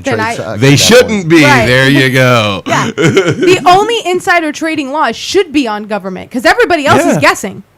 Yeah. Yeah. I mean, I don't think blind trusts are enough. I think you got to sell all your stock. Well, I mean, listen, I just don't think you should be able to trade anymore. And buy U.S. savings bonds. Right. Get to the point where this is your portfolio, but it doesn't change. That's what it's going to be from here on out until you're out of public office.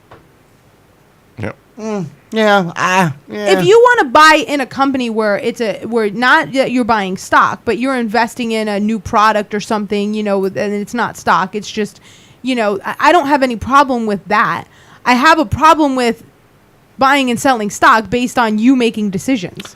Well, I still like we put an article up on 1787network.com this week about this, actually. And we talked about, in the author of the article, Tom, had indicated that what you ought to have to do is buy U.S. savings bonds. I don't Convert all your stocks to U.S. savings bonds, and that's what you'd have to buy. No, I don't agree with that. And Danielle does not agree with that. No, I don't think that you should be able to tell anyone where they have to put their money, regardless of what profession that they choose, even government. I can see rules based on future spending, but not on currently what you have at that time. Fair enough. Fair enough. I can agree with that. It's another interesting little piece there. But we'll be back with Brandon. You're listening to Liberty Underground.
this is Gary Johnson, and you're listening to the 1787 Radio Network. Are the people hearing our message, and they're realizing that the libertarian philosophy is essentially what most people believe. It's the simple philosophy that government should be limited, held within its constitutional boundaries, and that other than that, should pretty much leave people alone to live their lives as they see fit, so long as they're not harming anyone else. I'm Adrian Wiley, Libertarian candidate for governor of Florida, and I approve this message. Facts about the red light cameras. Fact, you are guilty until proven innocent. The Fifth Amendment to the U.S. Constitution grants you the presumption of innocence. Fact, red light cameras cause accidents. Accidents are up on an average of 40% at intersection with camera. Fact, cameras punish technical foul violations. Over 80% of tickets are written when the red light is on, under 1/2 second. Join the fight at www.banthecams.org. www.banthecams.org.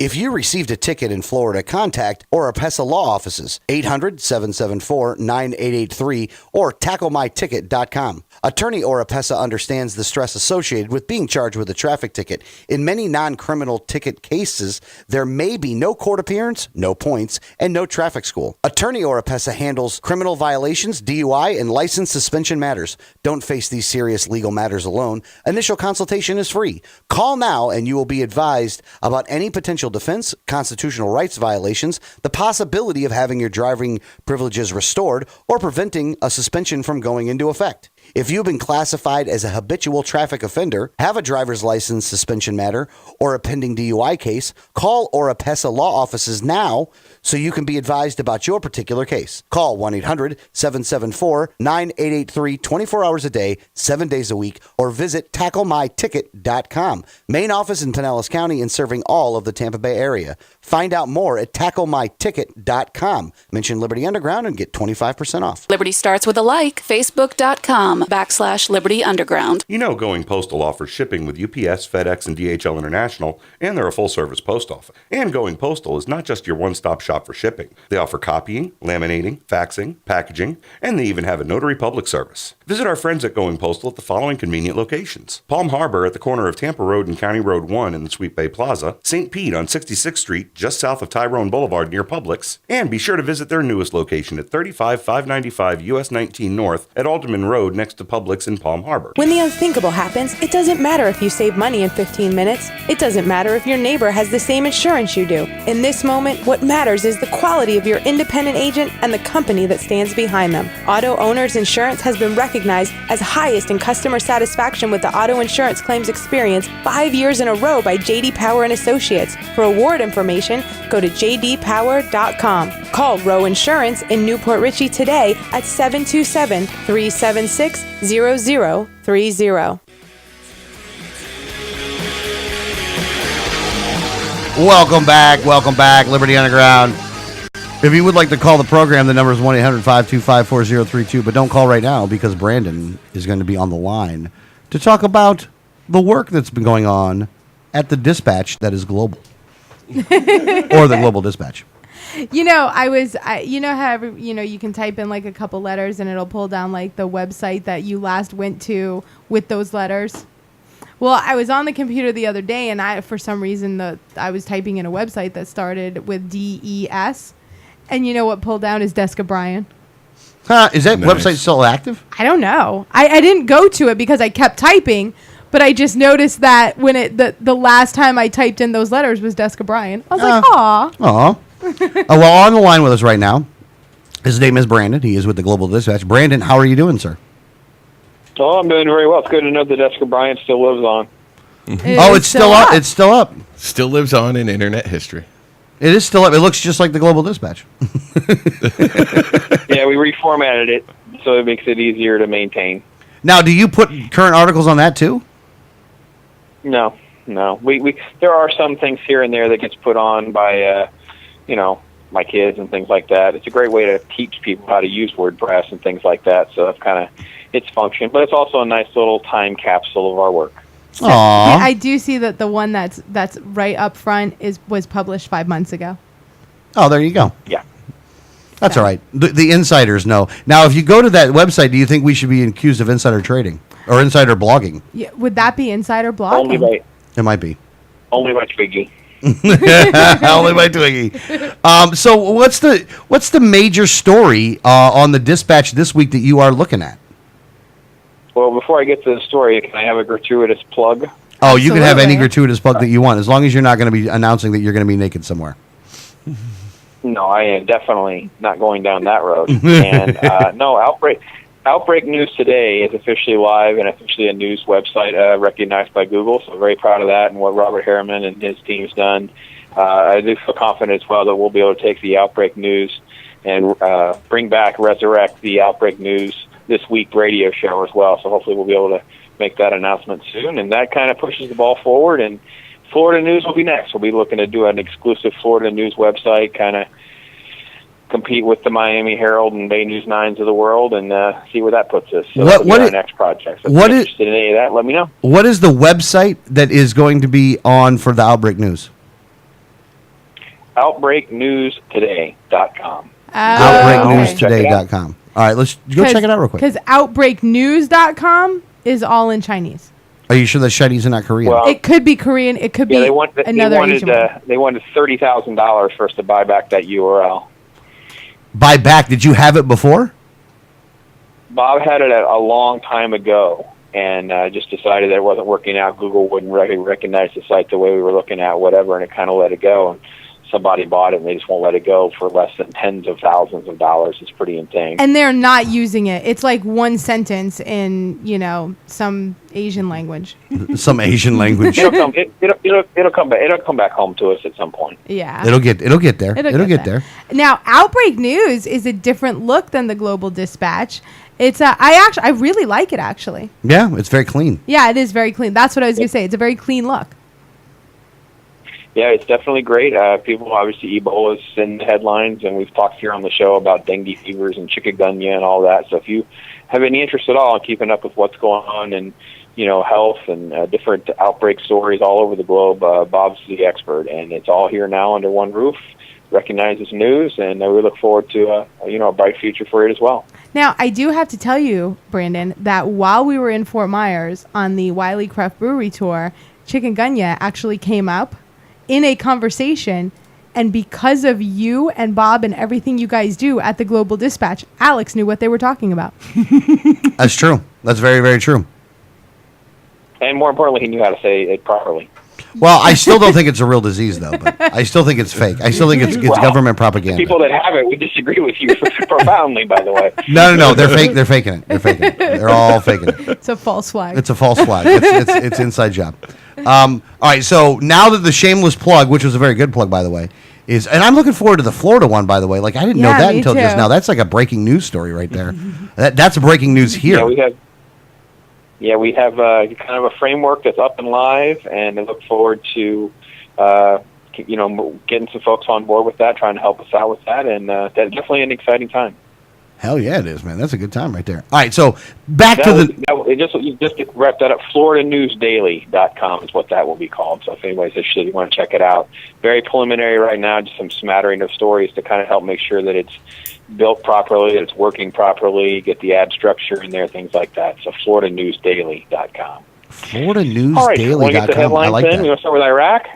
Yeah, let's start with Iraq, man. Iraq's a nice place in the summertime. I mean, we have a lot of people that visit there, and starting to sound like the Bush administration. Want to start with Iraq? All right, yeah, let's start with Iraq. What's going on right there now? Iraq War 3.0. I guess now we've authorized some airstrikes, and the ISIS Islamic terrorist groups that are there. They also call themselves ISIL. You'll hear that as well, just a different abbreviation of the same group. The Islamic extremists have overtaken the Kurdish capital, and now our administration decided that they're going to pay attention to that skirmish, drop some bombs from the sky, and as he said, they're there to help. They're there to help with bombs. Now, from my understanding, that the IS group is actually taken over like a major dam. Is that true? They have taken over, just incredible components of Iraq and portions of Syria as well. So this group is growing in power and authority very, very rapidly. Well, and what's the contributing factor to their growth? What do you think it is? I think number one, it appeals to the Sunni and the Shiite fundamentalists. You've got the terrorist factions that are left over from Taliban, Al Qaeda, the Al Nusra group that is in Syria. They'll fight alongside these guys without a problem. So it's very easy to recruit, to mobilize troops, as well as utilize the weapons and the different things that are still kind of cached there. Now, where are the weapons from? Oh, they're from everywhere. You got by now, especially after us coming and going, there's weapons that have moved around every which way. So you got stuff that's gone from Iraq to Syria, now back to Iraq, and you've got stuff that's moving through Iran. You got stuff that's moving through Turkey, Russia. You got stuff going both ways, every way. Well, I've watched a couple of videos here and there of the ISIS guys, and it seems like they have just an extraordinary amount of M16s. Well, maybe we can ask Twiggy about that. There's a different Twiggy to ask about that. Let's give John McCain a name, too. I wouldn't mind giving John McCain a name, but yeah, we should ask John McCain a name. Maybe he was giving it to him when he was doing a selfie with him. Yeah. Well, and, most of the time, any story about Jimmy Carter, it's kind of fluff, but Jimmy Carter has now called for recognizing the legitimacy of Hamas and condemning Israel. Wow. Yeah, Jimmy came out and he had very strong language against Israel and and he has said things like this before. He's been a very proud supporter of the Palestinian groups that's there and doesn't recognize Hamas as being a terrorist group. And it was kind of a pretty intense statement that he put forward. Wow. Old Jimmy. I mean, some people listen to Jimmy and some people hear Jimmy. I don't do either. But. I think you should go back to being a pecan farmer. Yeah, I think you should go back to pecans. Now, what else is going on out there? I mean, so I guess, hold on, let's go back to the Iraq thing to kind of, I don't want to say wrap this thing up because it ain't never going to get wrapped up, but at least for the segment, let's wrap it up. When it comes to what is it going to look like moving forward, is it going to be that the ISIS guys have secured enough to where they're going to have their own basically state? I mean, is it considered to that point yet? No, I don't think so. And they're not going to have the capacity to stop what the Americans and the drones can do to their facilities and whatever. But it's still going to be the kind of thing that just won't go away. I don't know exactly what the point is of, trying to do all of this whenever, they'll live in caves. They don't care. We still don't want to even acknowledge that there's a religious aspect to their motivation. So until we even get our head around who these people are, we're not going to be able to come up with a strategy that will remotely quell what's going on there. Yeah, no, exactly. All right, moving on. What else you got over there? Danielle, did you find something that tickled your fancy? Well, Nancy Pelosi, it looks like, pretty much lost her mind at Representative Tom Marino as they were talking about the situation on the border. Oh yeah, I've heard about that. Brandon, go ahead. Give us what you know about this. He comes forth, and Marino's really kind of called out the Democrats. And you guys suddenly speak in these extreme terms that you want to deal with the immigration, and it has to be done now. A sense of urgency, and you don't want to take any responsibility for the children that are being basically marooned on our side of the border there. And you guys had control of the House and the Senate and the presidency and did nothing. And Nancy Pelosi just lost her mind, stormed up in front, and you can watch the video clip, and you'll hear them banging the gavel, yelling order, trying to get her to knock it off and calm down. And he kind of, chides her a little bit, makes a comment about it. He must have struck a nerve. And then she comes right back up again and does it again, finger waving, the whole 9 yards. Very crazy, out of order behavior. She called him an insignificant person in this tirade. Well, I guess he was significant enough to raise her ire, though. I mean, that's the funny thing. Like, what a hypocrite. Not a hypocrite, but what a dumbass, though. Like, he's going to say something, then she's going to come over there, so she's going to take the time to completely break protocol. Like, this is a large break in protocol. Yeah. To walk over there to call him insignificant? Like, I would imagine the fact that you walked over there means that he's not that insignificant. She lost her mind. Yeah. Long before this, though. Now, do you think that her... Oh, go ahead, Brandon. Well, I was going to say, in a week and a half or so before this in the Senate, didn't Ted Cruz get all sorts of heat because he was talking at the inappropriate time, breaking protocol and that kind of thing? So this was 10 times worse than that. Oh, absolutely. Now, I would actually think that it was a violation of the NAP, and he could have killed her. Possibly. I think we really missed out on an opportunity to take out Nancy Pelosi here. I don't know if I'd go that far. Hey, if you're breaking that kind of protocol seriously and you're coming in a threatening nature, dude could stand his ground on that. I was in fear for my life. Yeah, dude could have said he was in fear for his life from Nancy Pelosi. And he, considering the laws she's created, I think he's got some, we all should be scared of Nancy Pelosi. I think if she comes near me, I think I should be able to shoot her and kill her. But I'm just saying, but does she get in any trouble for this? Like, what's the penalty for breaking protocol like this? Well, because they went to recess, we don't have any penalties yet. So we'll see if anybody pays any attention to this when they kind of come back together and actually go to work. So, this was done on the Friday right before they went on break, and that was it. Ah, dang. Well, hopefully they'll do something bad to her. Yeah. Yeah, good luck with that. Maybe they'll waterboard her. I doubt it. But she did absolutely just very poor behavior. And also she's another one of the caked on makeup people. Yes. And I would imagine that if she was going to be waterboarded, that it would take about 10 minutes of straight water to get down to the point, through the makeup to where actually it would even have any kind of an effect. So maybe if we just made her not wear makeup for a week and had her go out there normal, then people could see, I don't want to see people naked and I don't want people to be naked in public. I don't think that Nancy Pelosi should be able to go outside without makeup on in public either for the same reasons. So I guess we're kind of in a weird way here with her. God, she gets away with stuff because she's so ugly. As soon as a reporter catches her on camera without makeup, everybody's going to think it's a zombie apocalypse, and it's going to be complete. It's going to be like a whole thing. Oh. Well, then we got to talk to Robert for Outbreak News because he's going to get reports. Now, OutbreakNewsToday.com. Nancy Pelosi has escaped. She's in public. She's infecting everyone. It's not an Ebola attack. It's not an Ebola attack.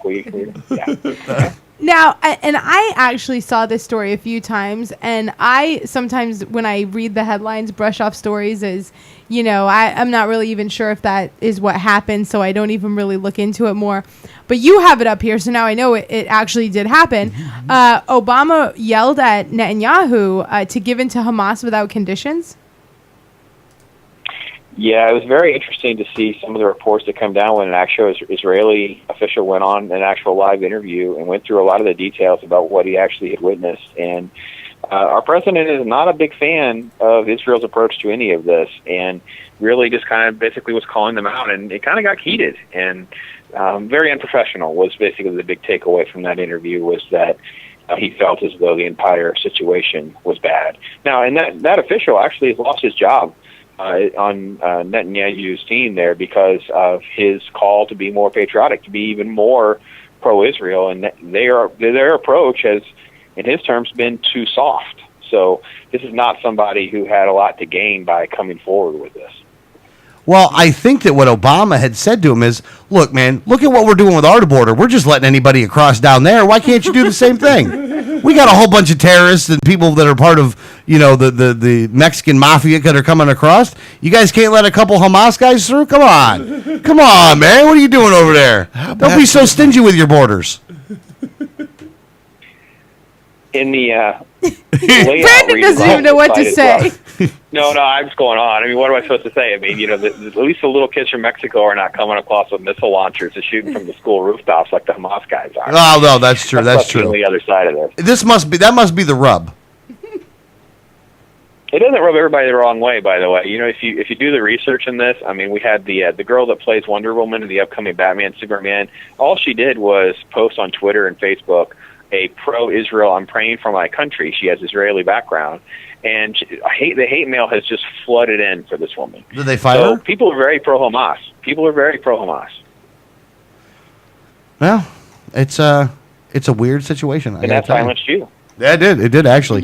Well, I'm kind of curious what the Wonder Woman was going to look like, though. Like when you said that I was going down a whole different thing there. Well, we have the picture there for you in case you'd like to check that out. Actually, I think it's probably the top celebrity news story.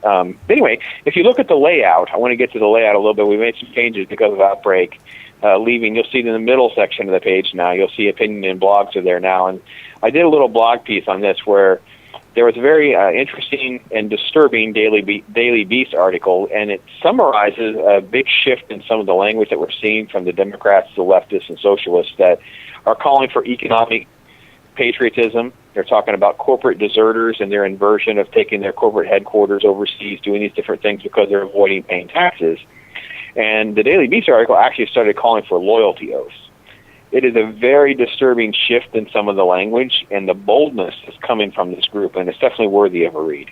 Hold on. They're calling for loyalty oaths, and that means, what does the loyalty oath mean? That you'll pay your taxes? That you, the CEO of X company, will not move overseas.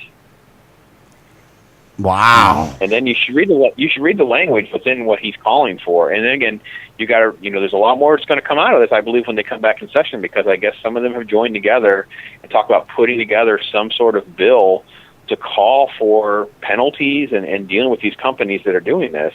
And more importantly, is they're actually calling for the president to just issue another executive order. Maybe he gets away with doing everything else. Why not do that too? Is basically their stance. Wow. If I was a company and the U.S. government came to me and said, you need to sign this loyalty oath that you're going to stay here, I would be leaving the next day. Yeah, even if I wasn't planning on it. Yeah. I'd be like, well, I was going to stay, but now I'm gone. Yeah.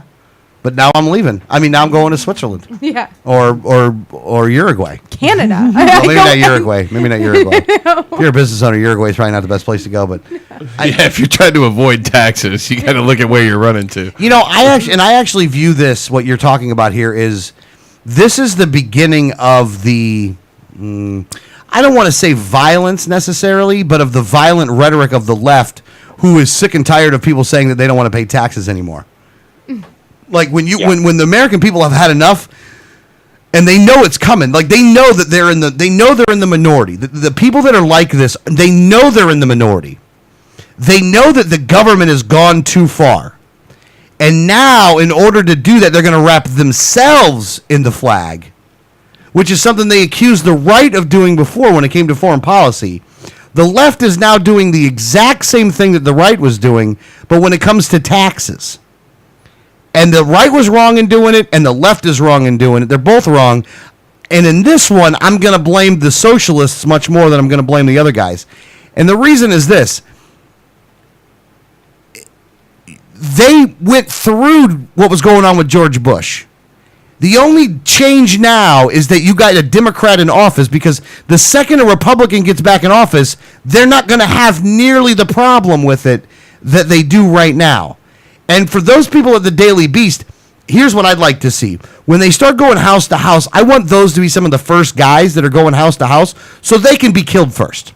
But they don't believe they're going to be, though. They don't believe this. They actually believe in National Socialism. They believe their guys will make the right decision, and that's why the left is behaving the way that they are. It's hard for us to get our head around how wrong these people are, because they're just delusional. You can't talk to them in that manner. They don't get it. They really don't. Wow. This is what it's coming to. This is exactly what it's coming to. These guys, I mean, this is just scumbag stuff.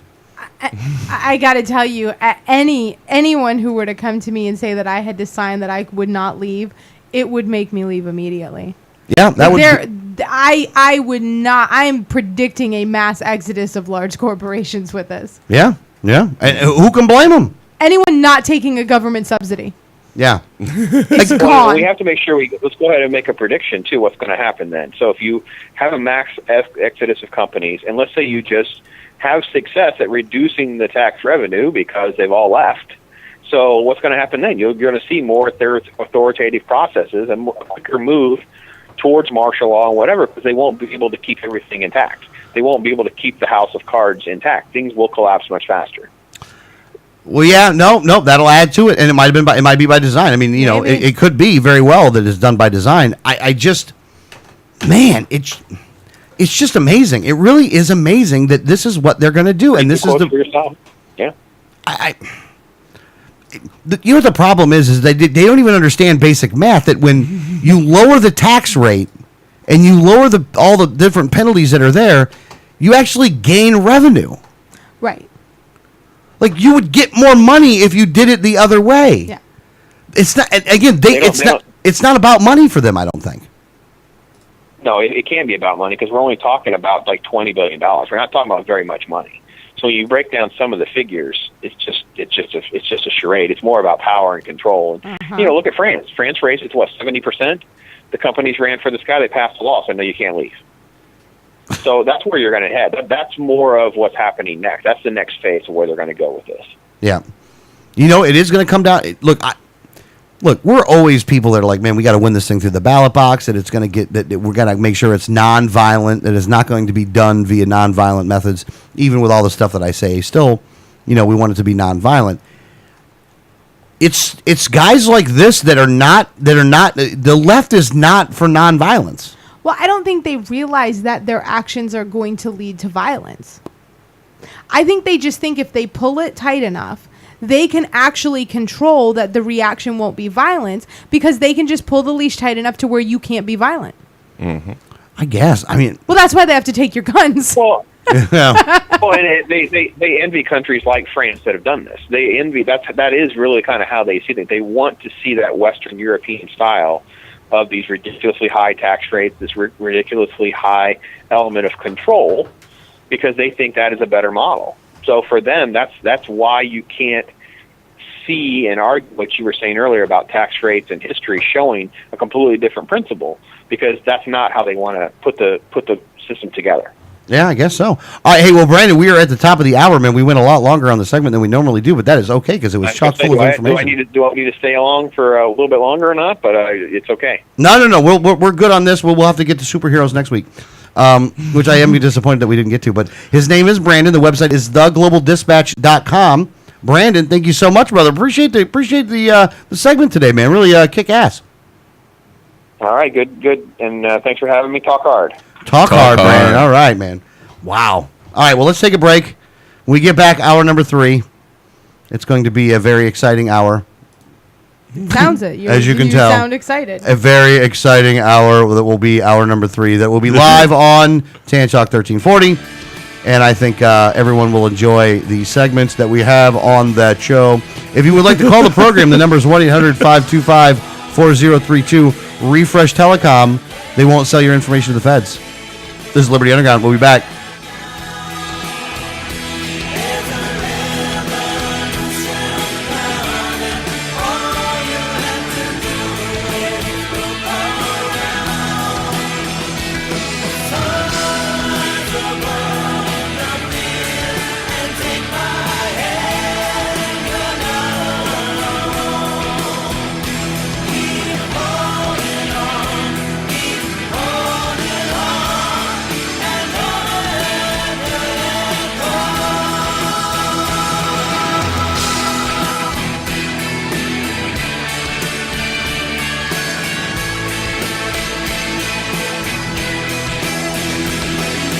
Hi, this is Gary Johnson, and you're listening to the 1787 Radio Network. Are the people hearing our message, and they're realizing that the libertarian philosophy is essentially what most people believe. It's the simple philosophy that government should be limited, held within its constitutional boundaries, and that other than that, should pretty much leave people alone to live their lives as they see fit, so long as they're not harming anyone else. I'm Adrian Wiley, Libertarian candidate for Governor of Florida, and I approve this message.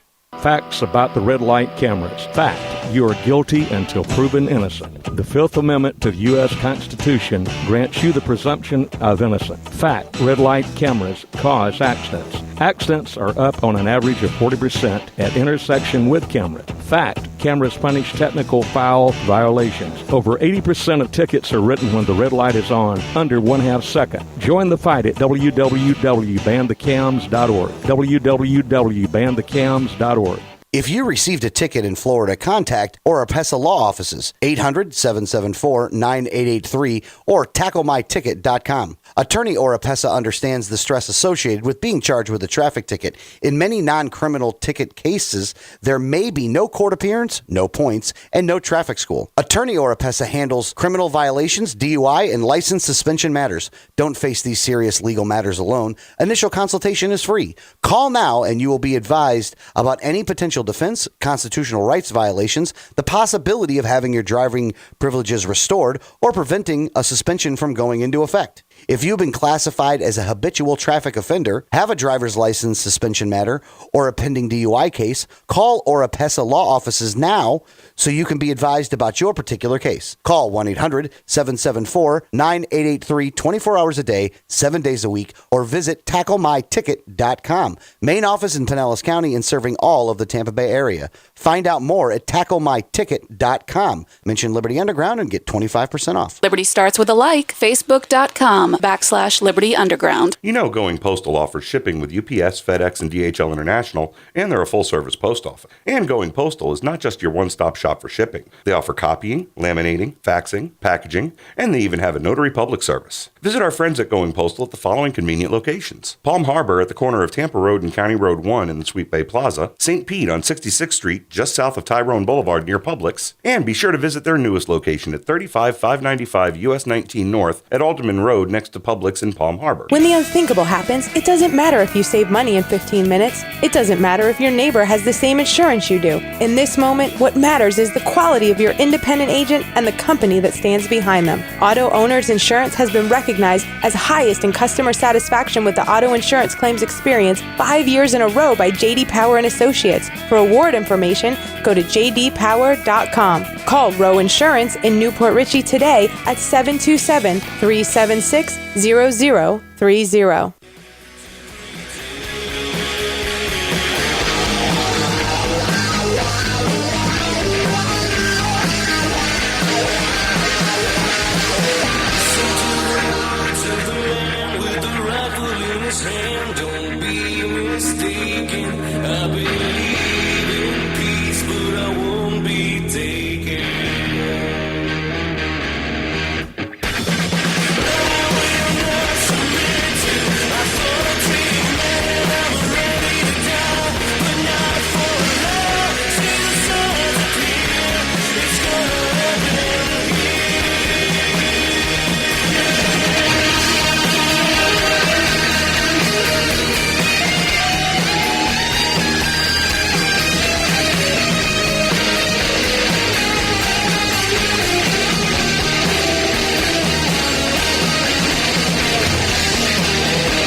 This is Liberty Underground with Alex Snicker, Danielle Alexandre, and Greg Bowen on the 1787 Radio Network.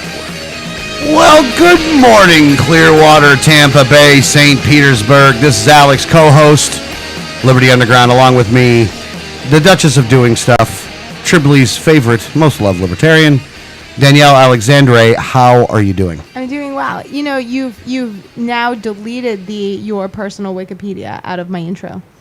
Well, I know, but sometimes I bring it up, sometimes I don't. Okay. You know, it happens. Okay, that's fine. I'm just saying I'm losing titles as you do the intro. Like I'm losing. Well, I thought you wanted to get rid of titles. No, I do want to get rid of titles, but like now you're complaining that you got rid of titles. I'm losing you saying nice things about me in the intro, and now it's just, I called you the most loved libertarian in Tripoli. Yeah. Is that not true? Are you not the most loved libertarian? I would think not, actually. Well, I think libertarians would think you were the most loved libertarian. Well, yeah. The people that aren't libertarians, it's the authoritarian psychopaths that would have a problem with you. Yes, I am. I don't think we really care about them anyway, do we? No, I don't care what they think. No. I think the fact that they don't like you is a testament to why the other people like you. Yeah, that is true. So I think you should take it back. Oh, I okay. said nice things about you. All right. I'm just saying. You used to say more nice things. I used to say less. I would even consider the other one more of an ownership thing. That's not very nice. It was still nice. That was mean. That would be mean to say it that way. Right? Okay, I'm done. I'm sorry I brought it up. You win. All right. The Prime Minister of Sinister Utah, Greg Bowen. How are you doing, sir? Spectacular. How is the Sinister doing up there in Utah? It's running rampant. It's running rampant. Well, that's good. It's running rampant. That's always a good time. Hopefully, everybody's having a good week. I know that we're having a very busy week. We are in the middle of the marathon known as the Craft Brewery Tour, and good time last night out in Dunedin at the Dunedin Brewery. It's the oldest microbrewery in Florida, and it was packed with Wiley supporters. Oh yeah, it was. They did a lot of business that night. There is nowhere in the entire building that you could look without seeing a Wiley shirt. That's awesome. Well, that's because you were handing them to everyone. Yes, I was handing them to everyone. It wasn't because they came in with them. No. It's because they left with them. But they wanted so many of them, and everyone was putting them on right away. Tons of Wiley supporters. You know what happens when you give away T-shirts? And this is, I don't know if we should be giving out these little tips to candidates. But you know what happens when you give out a T-shirt? People lose their minds. Yeah. And people who generally are not at a place for politics, they came there to have a beer, maybe a little dinner with their family or loved ones or friends. And all of a sudden they see a table with a bunch of T-shirts. And now there is no need for dinner. They could care less about buying the beer. They will do everything they can to get to the table with the T-shirts to find out how to get one. That is true. That is very true, by the way. I have noticed that when it comes to T-shirts, you're right, people do lose their minds. I am amazed at how long of a line people will stand in for a free T-shirt. Yes. Yeah. So, and now, as soon as they see T-shirts without a sign that says, this is how much they are, now they're like, are those free T-shirts? Yeah. No, they totally do. They totally do that. Like, and they're almost looking around like it's a speakeasy. Are they free T-shirts? And you're like, yeah, you can have one. Oh, really? What size are you? Really? Well, hold on. I had two guys come up, and they asked, do you have any bumper stickers? And I'm like, no, I don't have any bumper stickers. We're all out of those. And then I go, would you like a T-shirt? And they're like, nah, not really. And then so they're standing around for a little bit while longer. Somebody else comes up and says, hey, man, can I have a T-shirt? And I'm like, here you go. And I just give the T-shirt. They didn't want to ask whether they were free T-shirts or not. Once I did that, the two dudes were like, yeah, I'll take a T-shirt. It was kind of funny because I just didn't mention to them that they were free. I just was like, you want a T-shirt? But I asked them if they wanted a T-shirt in a way that I thought to indicate that the T-shirt was free. Yeah. And they were just like, nah, I don't want a T-shirt. I just want a bumper. Because I think that they were thinking that the only thing they'll give away free is the bumper sticker. Right. When in reality, we'll give you the yard sign, the bumper sticker, and the T-shirt for the amazingly low price of free. Even though a lot of times we do get our money back on them because people will donate anyway. Well, and what people do is when you come to the table, if they say, well, how much is it? And I say, it's absolutely free. But if you'd like to give a donation, you would choose the amount. Well, that's kind of what you say. But you go, we'll take your money. Yeah. Well, I do say, we'll take your money, but you choose the amount. It would be a donation to the campaign, and you would get to choose how much you donate. Yeah. And most of the time, people donate way more than what the T-shirt costs. Yeah. They can get the T-shirt, the yard sign, and bumper sticker, and they will definitely pay more than what we had to pay. Yeah. So I definitely, the you choose your own price model is effective. And in all honesty, the T-shirts are free. But when you go over and you see all these people that were not there to learn about a candidate, will tell you, oh, I never follow politics.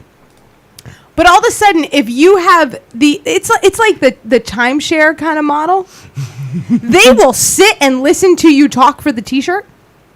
Yes, that's true. They totally will. And not only that, but most of the time, because we're not talking about authoritarian psychopaths. Yes. They're actually like, oh, I'm so glad I stopped here. I really like this guy. I'm going to vote for him. Yeah, free T-shirts, man. We have like 3 million of them. We'd be in there. Right. That's what I said. I'm like, honestly, if you want to win an election, 1.8 million T-shirts. You need a lot of T-shirts. You need a lot of T-shirts. Could you imagine if we actually bought 1.8 million T-shirts and gave them out? Be like, I wonder if would the free T-shirt work door to door? I don't think it would. I think you actually have to be at an event. It builds up that well, what's going on here? This must be important. Now, what if hold on. I hear you. They're giving away T-shirts. Okay, now what if you went with the kiosk model? That could in work. a mall. That actually could work. So you think a political campaign should actually set up kiosks in malls to give away free T-shirts? Just give away free and if you T-shirts. had if you gave enough away, that he wins. Yeah. That's not a bad idea. I actually hand everyone a T-shirt when I hand them a T-shirt when I know it's a new voter, not a supporter that was just, coming up to get their T-shirt to volunteer. I actually say, here's his business card so you know the name when you get your ballot. Bring this into the voting booth with you. Nice. Really? Yeah. This brings up some good ideas here. So, so we have been... Now, go ahead. Let me ask you another question here. Sure. We're not finished with this yet. All right. So what if you put up a sign that said free T-shirts? Oh, we'd be mobbed. So you'd be mobbed. The fact that we don't advertise that the T-shirt is free means that we can handle the crowd that we get. I think if you were to put a sign that said free T-shirts, not even Wiley, nothing, just free T-shirts, we would have so many people coming to the table that we wouldn't be able to handle the crowd anymore. I would like to try something. What's that? It will require people to donate money to do it because I'm not going to pay for all of it myself. I would like to actually try to go to, all right, what is the busiest mall in the Tampa Bay area? It's not necessarily like, I don't know which one's the busiest one though. I don't know. I really Which don't. Which one do you think? I mean, you've been to malls in the past. No, I've been to lots of malls. No, you know where the busiest... You're somewhat of a mall aficionado. I am. You know the busiest place to go if you're shopping? The outlet mall.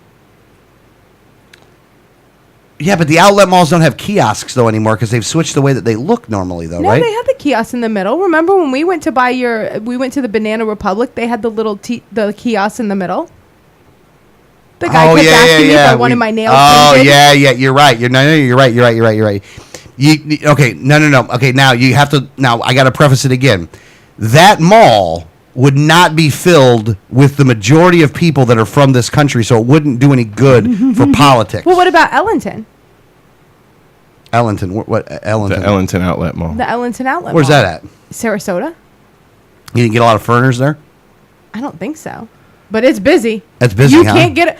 There is no outlet mall in the state of Florida that you can get a parking space easily in.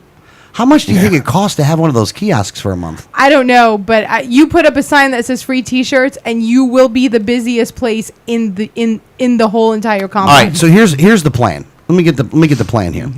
We're not gonna be able to do this before the end of the election, so it's not gonna have to be an election. It's going to be a subsequent election of someone else. Well, yeah, but we do this not during an election time Right. frame.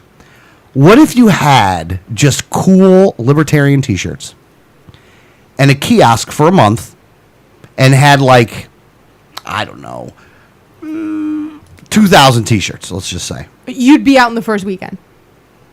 Yeah. You think you'd be out in the first weekend? Yes. Now, I wouldn't put the free T-shirt sign up though. I would give them away. They would be free, but I wouldn't put up the free T-shirt sign. If you didn't put up the free T-shirt sign, then I think that 2,000 may last you the month. But you would be running almost out by the end of the month. Now, let me ask another question. Do you think... Now, here's what you'd have at the booth. This is a good... I'm glad we're talking about this. We're bringing this up. At the booth, if you had libertarian T-shirts, libertarian bumper stickers, Yeah. libertarian yard signs, libertarian literature, a way to register to vote libertarian, Right. and a way to sign up to volunteer, I guess you could say. Because registering to vote libertarian and sign up to volunteer. Oh, and also a way to join the state party Right, or whatever. as a member, As a right. member. Do you think you'd get a lot of people? I don't think you'd get a lot of registered voters to vote to register libertarian. I think you'd get a lot of members to the LPF. And I think that you would get, like, wherever you were, the local affiliate would see an influx of people. So you think you would get an influx of members, though? Oh, yeah, I think you would get an influx of members. And I think they would only come out to the fun stuff. Like, your affiliate would have to do, like, do the normal political stuff, being involved in the county government and things like that. But you would also have to do, like, the picnics on the park and things like that. And they would come there in droves, yes. Because it would be free lunch. Oh, man, if we did it for a month, how much would that cost, I wonder? Well, just the T-shirts alone. If you had 1,000 T-shirts, it would be like $4,000. Yeah. The T-shirts alone are like $8,000. Yeah. That's without your rent. And your rent's going to be no less than $1,500 for the month. Yeah, all right. Even a kiosk, you think is $1,500? Oh, yeah. In a mall? Absolutely. It's not a bad idea, though. No, it's not a bad idea. But and so I have to say, we have reached out to, most of the time, when you do candidate forums, and a lot of, like, pre-done campaign events at, like, you do, like, the meet and greets and stuff. It's generally people from your own party or people that are already supporters that come out. Yeah. If you are in the media as just touring around having beer, more people come out just to see what's going on. Right. But if you hand out T-shirts at said event, the entire building wants to know what's going on. You know what, Danielle? You are saying this based off of experience. Yes. And that experience has been proven correct. Yes. Because I will tell you, as being a participant in these said events, that this happens frequently all the time. And really, it does come down to people walking by, almost like in the speakeasy format, and go, how do you get a T-shirt? Yeah. So how do you get one of these shirts? Well, we'll just give it to you. Really? You ask. Yes, you have to ask. So, and then they go, well, what are you giving it away for? And that's when you go in with your, this is... That's when you get your elevator pitch time. Adrian Wiley is the Libertarian candidate for governor. Really? You get a lot of reallys. Yeah. You do get a lot of reallys. I would say that the one word that you get in response most of the time is really. Really? Really? Really? Really? Really? Oh, yeah. Yeah. And then they take away their T-shirt and they're like, I'm going to vote for this guy. At least he gave me a free shirt. Right. Yeah. It's better than Rick Scott or Charlie Chris going to give you. Trying to take the shirt off your back. Yeah. So they're trying to take your shirt. So this has the tour. We left off last week telling you about how we were about to embark on our tour across the state of Florida. We had an absolutely insane weekend of travel. Yes. Well, that's definitely true. You could definitely say that. So we ended up on Friday night in Fort Myers Brewing and Marco Island Brewing. Marco Island Brewery. Yeah, Marco Island Brewery. I have to say the owner of Fort Myers Brewery was so nice. And just, I talked to him for quite a long time. Really great person. The guy at Marco Island Brewery was actually a really nice guy. Everyone, the staffs were very helpful. In Fort Myers, the way the setup was is we actually got to talk to a lot of voters because we were just kind of in the middle of their really cool giant Jenga game. Yeah. Different breweries handle it in different ways, and it's based off of where their location is. Now, Fort Myers Brewing is set up in an industrial park. Yes. It's in buildings that are particularly warehouse buildings with storefronts, but the storefronts are not like strip mall storefronts. They're like industrial park storefronts. Yeah, it's like so it's more office. B2B kind of places. Right. So mixed in all these B2B places though is a bar, basically, because they have a brewery, they have a brew house there, and then they have the bar. Now the bar is the inside part of the bar in and of itself is not that large. It's maybe seats 25, 30 people. Oh, I don't know if we'd even go that far, because you got to remember there was one on the side that would sit 6, another one on the side that would sit 6, a 4 and a 4. But then you could 20. Sit at the bar. And then there's another 5. That's 25. So about 25. All right. You know what? I had to add it up in order to get there, but I got there.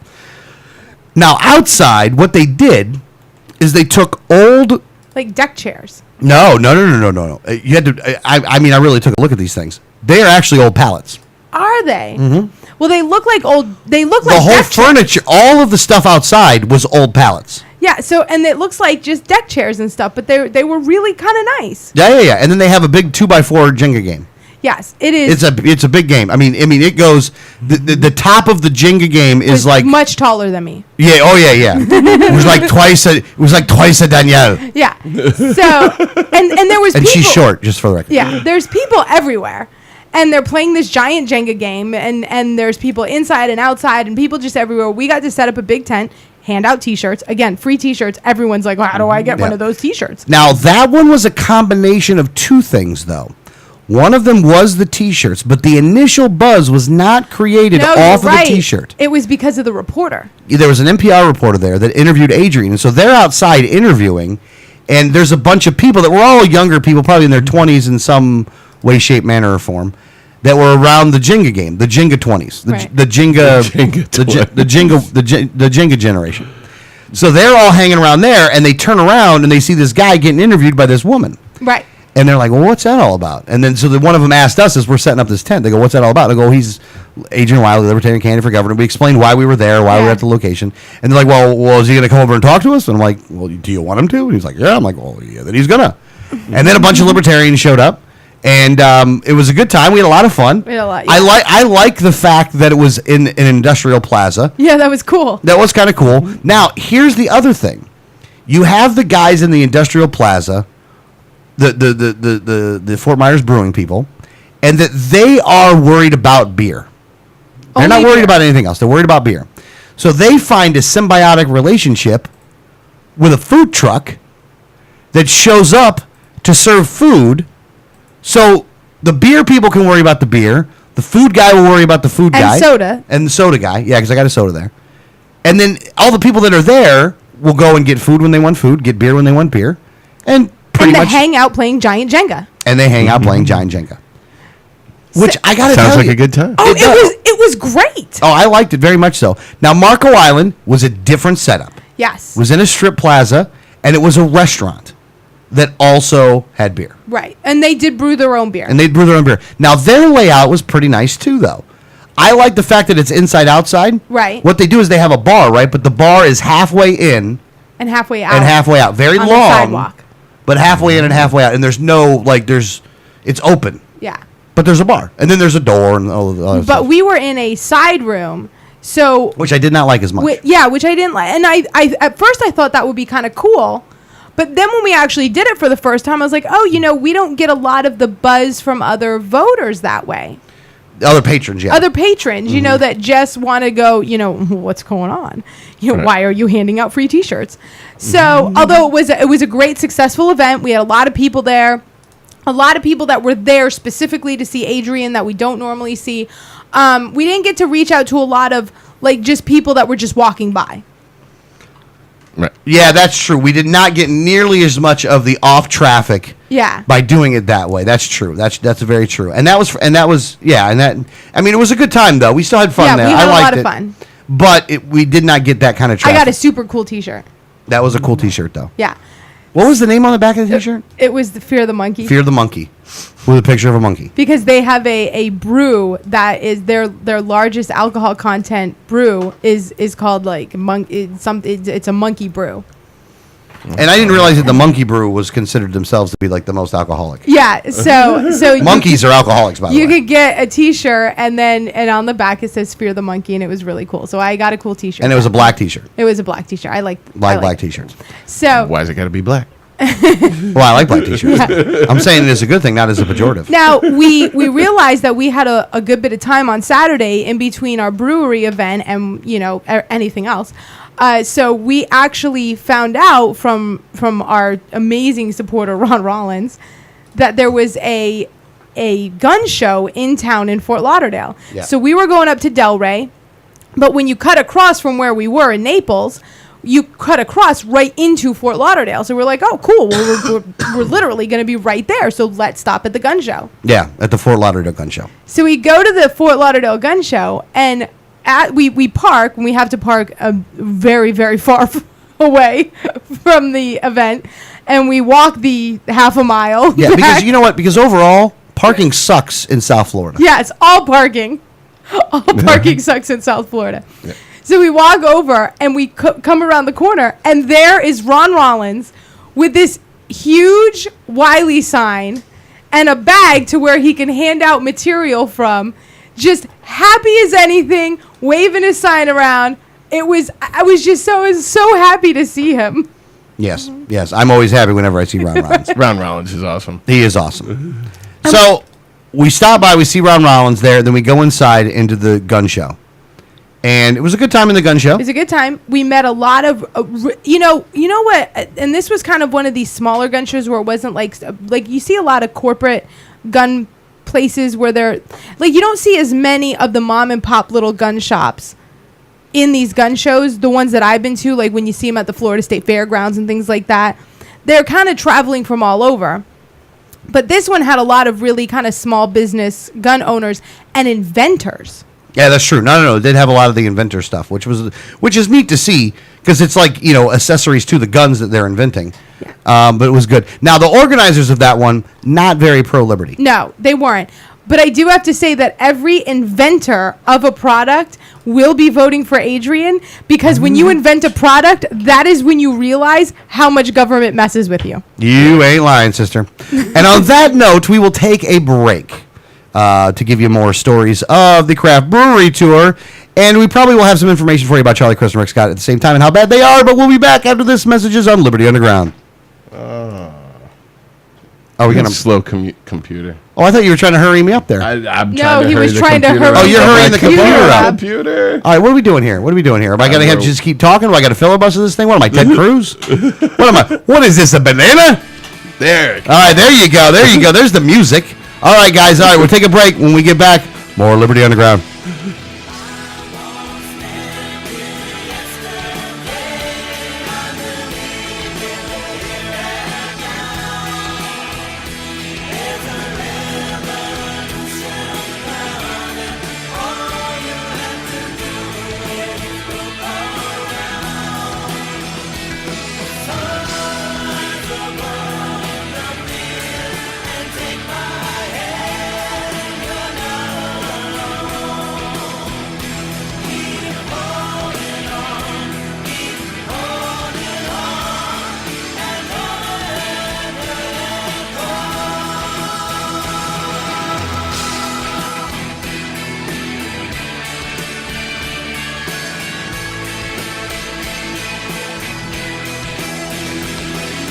Hi, this is Gary Johnson, and you're listening to the 1787 Radio Network.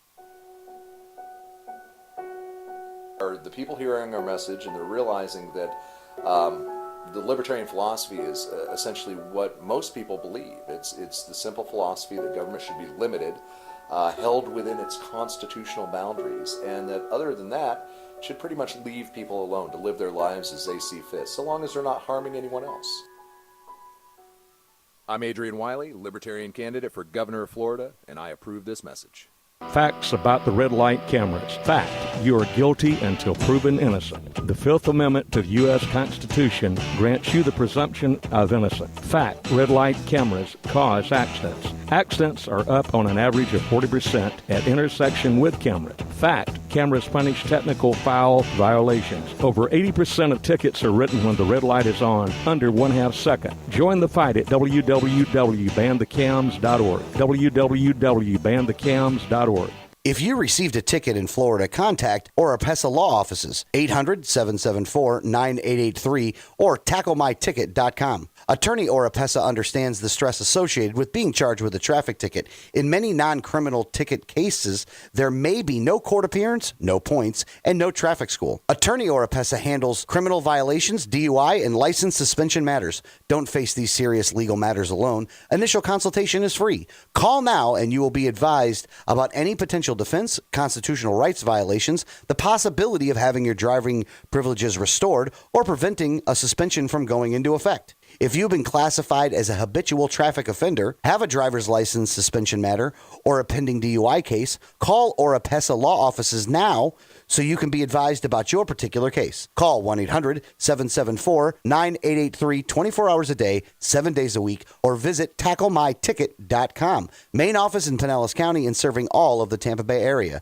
Find out more at tacklemyticket.com. Mention Liberty Underground and get 25% off. Liberty starts with a like. Facebook.com/Liberty Underground. You know Going Postal offers shipping with UPS, FedEx, and DHL International, and they're a full-service post office. And Going Postal is not just your one-stop shop for shipping. They offer copying, laminating, faxing, packaging, and they even have a notary public service. Visit our friends at Going Postal at the following convenient locations: Palm Harbor at the corner of Tampa Road and County Road 1 in the Sweet Bay Plaza, St. Pete on 66th Street just south of Tyrone Boulevard near Publix, and be sure to visit their newest location at 35595 US 19 North at Alderman Road next to Publix in Palm Harbor. When the unthinkable happens, it doesn't matter if you save money in 15 minutes. It doesn't matter if your neighbor has the same insurance you do. In this moment, what matters is the quality of your independent agent and the company that stands behind them. Auto Owners Insurance has been recognized as highest in customer satisfaction with the auto insurance claims experience 5 years in a row by J.D. Power and Associates. For award information, go to jdpower.com. Call Row Insurance in Newport Richey today at 727-376-0030. Welcome back, Liberty Underground. You'd like to call the program, the number 1-800-525-4032. You know, for all this talk of regionalism, you'd think they'd name the roads the same name of the roads. Like, they can't handle that one part, right? All right, I know we're way off topic, but there was something going on during the break there that you were not privy to. I apologize for bringing that up. Back to the tour, if you don't mind. So we got Friday out. We got Friday done. We did the gun show. Now we're on Saturday, the third stop of the tour. Delray Beach, which is Saltwater. Yeah, Saltwater Brewery. And now we pull in, and there's cars everywhere, but it's a Saturday. Well, and the parking lot sucks. And the parking lot sucks. So we didn't expect anything, crazy. Just, okay. Walk in. There's people everywhere, but it's a bar on a Saturday. That's, you know. We asked them where we can put our stuff. They're like, well, I guess you can have that little table over there, but we don't want any tents or anything. No, well, right. they didn't really want a table either, by the way. I mean, they didn't really give us a table. I mean, I had paraphernalia on bar stools. Yeah. So we go out, because we kind of go in as Adrian's getting his stuff together and, kind of ask them where they want us to set up. We go back out. Adrian comes in, and as he comes in, all of a sudden, the entire room is like, he's here! And they're clapping and cheering. One side of the bar, which was the much more populated side of the bar. There was only a couple tables on the other side. Yeah. They had some stuff going on over there. Yeah. But. So, all of a sudden, the room erupts in applause for Adrian because all of these people are there for him. Most of the people we had never seen before. Yeah. And Adrian's response was, he pulled a Sally Field. He didn't do it out loud. He did it in the car afterwards. All right, he did it to himself. I guarantee you when he walked in though, in his own mind, because he didn't admit that he did it later on, but he admitted that he felt the way later on. Is you like me? You really like me? Yeah. That was very nice. And it was, look, and here's the thing. If you ever walk into a room and everybody's just applauding you, honestly, that probably is the feeling that you get most of the time. But it was kind of funny, though, that, and again, we don't really care who's applauding and who's not applauding because we're bringing in stuff. Right. They're happy about the T-shirts. Now, because we couldn't set up a table and people still wanted their T-shirts, I became a T-shirt tree. You were. A very small T-shirt tree, but a T-shirt tree nonetheless. It's like a T-shirt, like, shrubbery. Yeah, shrubbery. Bring me a shrubbery. So, bring me a shrubbery. I piled up each different size on different places of my arms or around my neck. And so as I would be like, what size are you? And they would tell me the size. But because there were so many people and I couldn't get through the crowd, I would actually have to take the T-shirt, ball it up, and throw it across the room. Which I will say, a tremendous aim. Especially when you have all that stuff on you and you're still, because you hit the mark almost every time. I don't think I've seen a T-shirt hit the floor. So that's years of being an all-star softball player. She's a human T-shirt cannon. She is. She's a human T-shirt shrubbery. So Alex takes and he's doing the video, and all I hear from the only comment that I hear from people at the next stop is, man, you had a lot of T-shirts on you at that last stop. Yeah, man, right, you did. So I am this, human T-shirt shrubbery, and I'm throwing T-shirts everywhere around the room. So, of course, because I have T-shirts, all the other patrons are, hey, how do I get a T-shirt? Yeah, that happened a lot. Yeah, and here's another thing. And I don't want to. It's just probably going to come out rudely, and I'm trying to not make it come out rudely. No, you're but not. but I'm going to. No, I am going to. No, I'm going to say this. I think what people discount is that in order for these operations, these stops to go correctly, and for everybody to get what they want, it requires that there are people that are not there to have a good time, Right. and that are there to work said event. Right. There's not a group of flunkies that are going around with us working the event. No, we're the flunkies. We're the flunkies.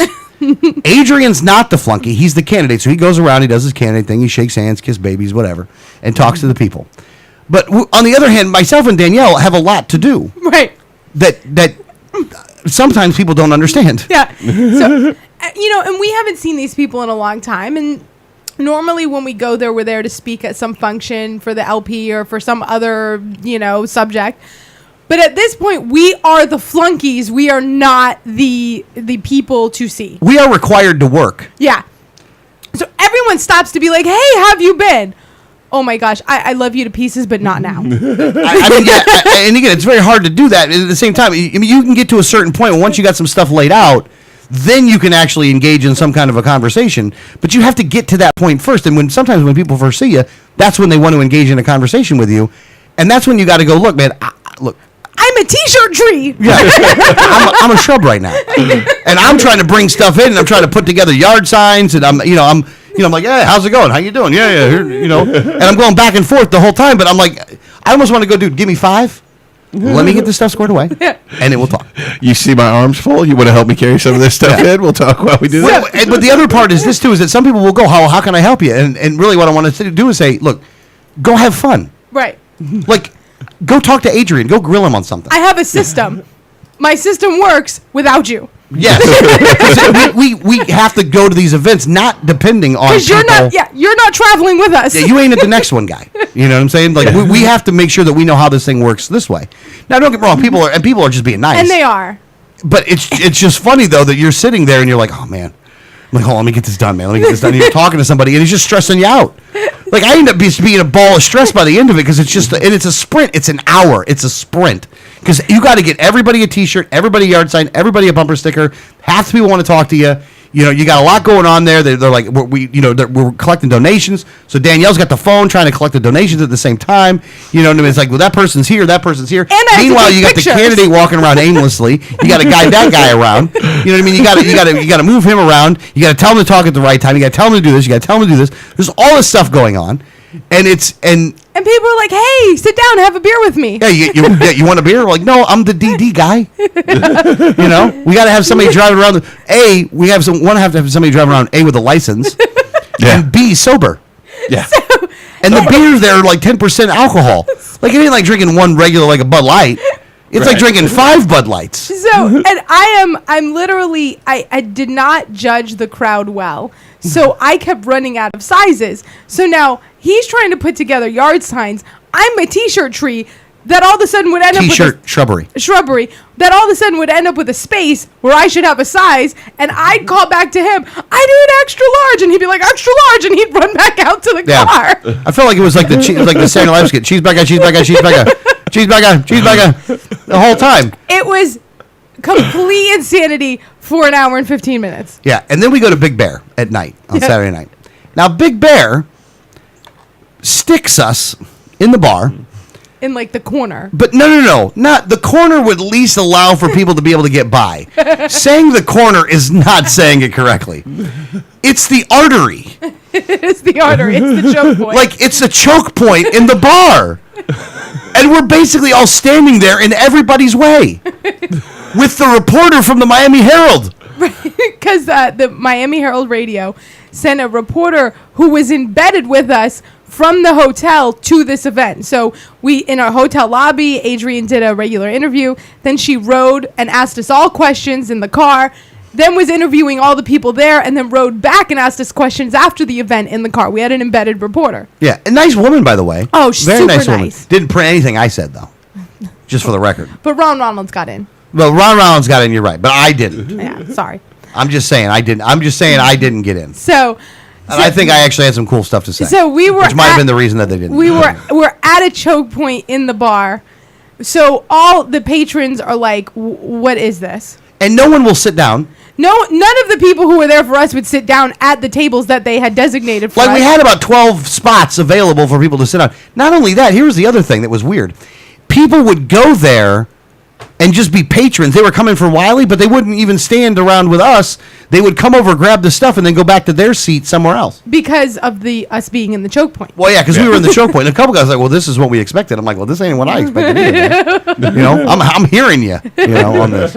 You set up 31 events and not see any of them, and you tell me how they all turn out. Yeah, so that, I mean, it did go well. We ended up giving out a lot of stuff, and it did, went well. But that one was chaos in a completely different way. Yeah, and Sunday was hell, by the way. Yes. Sunday, we stayed in Coral Springs and then had to go back north to Stewart. Yeah, here's the thing. Greg, how familiar are you with the cities in Florida? Moderately. Are you more familiar with the counties? I probably know more counties than cities. Okay, let me put it to you this way. We started in Broward County, went through Palm Beach County to the next county above Palm Beach County for an event in the morning. Left that, and it was a water rally. It was all right, but it was. We got to speak to Nan there. That was we got nice. to see. We saw Nan Rich was there. That was cool. But from there, we went from there to the tip of the Keys. Now I don't know if you know how long that is, but we do. But it ain't around. It ain't around the block. Yeah. I'm gonna say it's around the block if the block was 6 hours long. If the block was New Jersey. Yeah. So we get in the car and we head from there all the way down to the Keys. Now, have you ever driven to the Keys, Greg? No. Okay. Have you ever driven on 54? Yes. So at certain points. No. I'm sorry. No. 52. 41, actually. 41 north, 52. He might have been on 52, but he probably meant on 41. At least not that part of 52 41. is 6 lanes, though. That's 54. 52, like where from 19 to 41 is 3 and 3, 6 lanes. Some of it is, yeah. Okay, I'll go with that. Up till the Vets Expressway. Okay, at any rate, it's a 2-lane road. One lane going this way, the other lane going this way. But what is that? Okay, go ahead. What does that mean when you're on a 2-lane road? How fast do you go? Yeah, typically not over 45 miles an hour. Not as fast as the car in front of you because you can't pass them. Only as fast as the car. Only as Right. cars. Yeah. And you know what makes it even worse is that there are no detours. We're like, we're stopped here in traffic, so let me just find another route because your other route is swimming. Yeah. Yes. Yeah. Because there's only one road that goes all the way down. It ain't like there's a couple roads. There's one road all the way down. So we take this road that goes all the way down. It's raining some of it. We have slow people driving. It is just it is a horrendous experience to get down to the Keys. So we end up like 20 minutes late to the event that we're going to down to the Keys at the bar. And the funny part about that one is that according to the Keys, though, there's no sense of time, so we were on time. Yeah, because when we got there 20 minutes late, there was a few people there, but most of the people arrived 10 minutes after we got there. And nobody was upset that we showed up late. Well, Well, they didn't even notice we were late. Yeah, I think some of them didn't even notice that we were late. Because when we said, well, the next event in the Keys is at 6, that is supporter set up. So we're like, well, we have to be on time. I was like, so that one is at 6. How far is it away? And he's like, well, 6 in the Keys is kind of more like 6-ish. We just kind of get there when we get there. Which is very, very true. Yes. Which is absolutely true, because when we arrived inside that bar at 6, he goes, oh, you're early. Yeah. Yeah. So we go to the other bar. We had another stop down there that was not really an official stop. It was like an unofficial stop. So we go to the next one, which was a cool little bar. A little bar, but a cool little bar nonetheless. Yeah. Then we leave there and head back home and get home at like 3:30 in the morning. 3:30 in the morning. That's a weekend, man. And I didn't get to drink one drop of liquor the entire weekend, by the way. Now, I can't say I'm very happy about that, by the way. And I have 3 more weekends or 4 more weekends of that. Monday, So 3 more weekends. Monday, we still have a work day. And then we go to Sarasota Brewing, and we pull up to Sarasota Brewing, and there is a news truck there. Yeah, that's true. So we had media at most of the events. The only one that didn't have media was Marco Island Brewing. Because there was media in Key West. There was media in Coral Springs. She rode with us. Media in Delray. Was there media in Delray? You know what? Maybe there wasn't. I think it was just really packed. I think it was just really I think busy. you're equating being really packed to actually having people. You know what? I think you're right. Media. I don't think there was media there. Probably should have been. It was packed. They should have been I don't know if there. they'd had any room. They wouldn't have. So we've had media at most of the events, but no actual like live shots from the news. Basically, they were taking, it was a reporter for radio that was taking some audio, or there was some people that were going to be in print. So Sarasota, we are doing a live shot on the 6 o'clock news. They go live, they interview Adrian, and then they shut off. They didn't tell us they were going to do another live shot of just panning the supporters. And so I started doing my thing. They do the live shot with Adrian. So all of a sudden, the camera turns back on, and they're pointing it at supporters as I'm throwing T-shirts at them. Oh, yeah. Yeah, she's throwing T-shirts left and right. And the people, the news crew's there. And again, this is another one of these mass chaos things that's going on here. And we finally leave out there, and then we had the one last night. But look, if you haven't been to one of these stops, there will be some in the Tampa Bay area all month long, because during the week we do the Tampa Bay area ones. So go to WileyForGovernor.com. Wiley, WILLIEFOR, governor.com, and look up the craft brewery tour. Look up the events page, and you'll see the ones that are going to be local within the area, and stop by and have fun in the chaos. It is, if you are just a person in the crowd that just, kind of sits there, asks Adrian a couple questions, mingles around with other supporters, you will not notice chaos. If you come there to volunteer or help out or do anything other than drink a beer with Adrian, let the anarchy begin. Yeah, be prepared. Because it's a crazy time, Yeah, it's crazy. It's just so incredibly crazy. So, and normally I don't do voices while I'm there, but I will if somebody asks me to do a voice, and I will do a voice on demand if you go there. But you have to make a donation. The only time I'm going to do it is with donations. Yeah. So, but if they do, I will give you a voice all day long, and I will go down many different ways to give you voices. Oh, please stop. You know what? We should actually. I think we would get more donations of people if we said donate so that Alex never does those voices again. Oh, I disagree. I think there's some people that find them very humorous. Yeah, I doubt it. Well, let's put the challenge out there. If you donate to us this weekend, make sure that you notate that it's to stop Alex from doing voices, or it's to continue, or to continue. Notate on there. Notate to continue voices or to end voices. Let's see what more donations. And if no voices wins, I'm still going to do the voices. Yeah. So, yeah. But so now today you leave for Crystal River. I got Crystal River. Then I got Ocala in the morning. Is a cop block event, a Know Your Rights event. Yeah. Then you go. I'm very interested about that one. Yeah, you go to Gainesville tomorrow night. Yep. And then Sunday you will be in Tallahassee. Now Bill Walsifer is going to stop by that stop as well. I heard that rumor. Yeah. So I've not confirmed that rumor. I've just heard it. So Bill Walsifer is going to be in the area, so I think he's going to stop by at Momo's Pizza in Tallahassee, and then you're at Swamp Head Brewery in Gainesville and Cop Brewery in Crystal River. Yes. COPP. It's Yes. the woman's last name, not because it's cops. Yeah. And you are at the Cop Block event in Ocala also on Saturday from 2 to 6. Correct. Yeah. Correct. Now, because I know we're running close to the end of the show here, and I do want to make sure that we get to this. In the latest edition of Lies That Politicians Say, can you give us the latest installment as it relates towards the gubernatorial campaign here in Florida 2014? Yes, I can. Actually, Rick Scott had a whopper this week. Now, hang on a second. Is Rick Scott the current Republican governor or the former Republican governor? He is the current Republican governor. Okay. I know as opposed to the former Republican governor. It does get confusing. Okay. Rick Scott says All Aboard is 100% private venture. Really? He does say that. And he goes on to say there is no state money involved. Really? Yes. Now, I would say, if you were going to judge whether this story was true or false, which one would you judge, Danielle? I would go with liar, liar, pants on fire. Based off of? Based off of the fact that most counties throughout the state of Florida are actually going to have a place on their ballot to increase their sales tax by 1% to pay for the All Aboard Sunrail venture. Huh. Very interesting, Dr. Jones. Please continue with your story.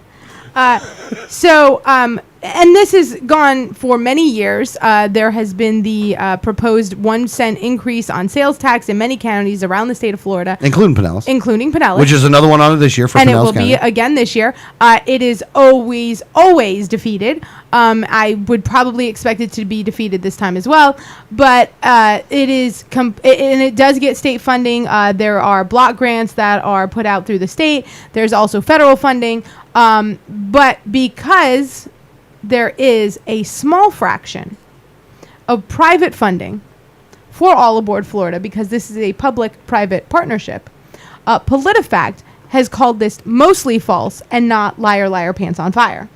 Well, here's the thing, and this is where the PolitiFact is totally getting it wrong. Right. When he says 100%, because go back up to the top. Right. What to the quote that Rick Scott said. His exact or Charlie Chris. Yeah. Or, hold on, whatever the guy's name is. This is Rick Scott. His exact quote is, "All Aboard is 100% private venture. There is no state money involved." Liar, liar, pants on fire. That is a liar, liar, pants on fire. I don't think that Politico has annotated this one properly. No, I don't think so either. Now, and it's Greg's fault. What they are saying is that Tri-Rail is different than All Aboard. So Tri-Rail, which is, has $44 million in state money, that isn't really considered All Aboard. So you can't use that money into it. All Aboard is a $2.5 billion passenger rail. And $1.6 billion of it is a federal loan.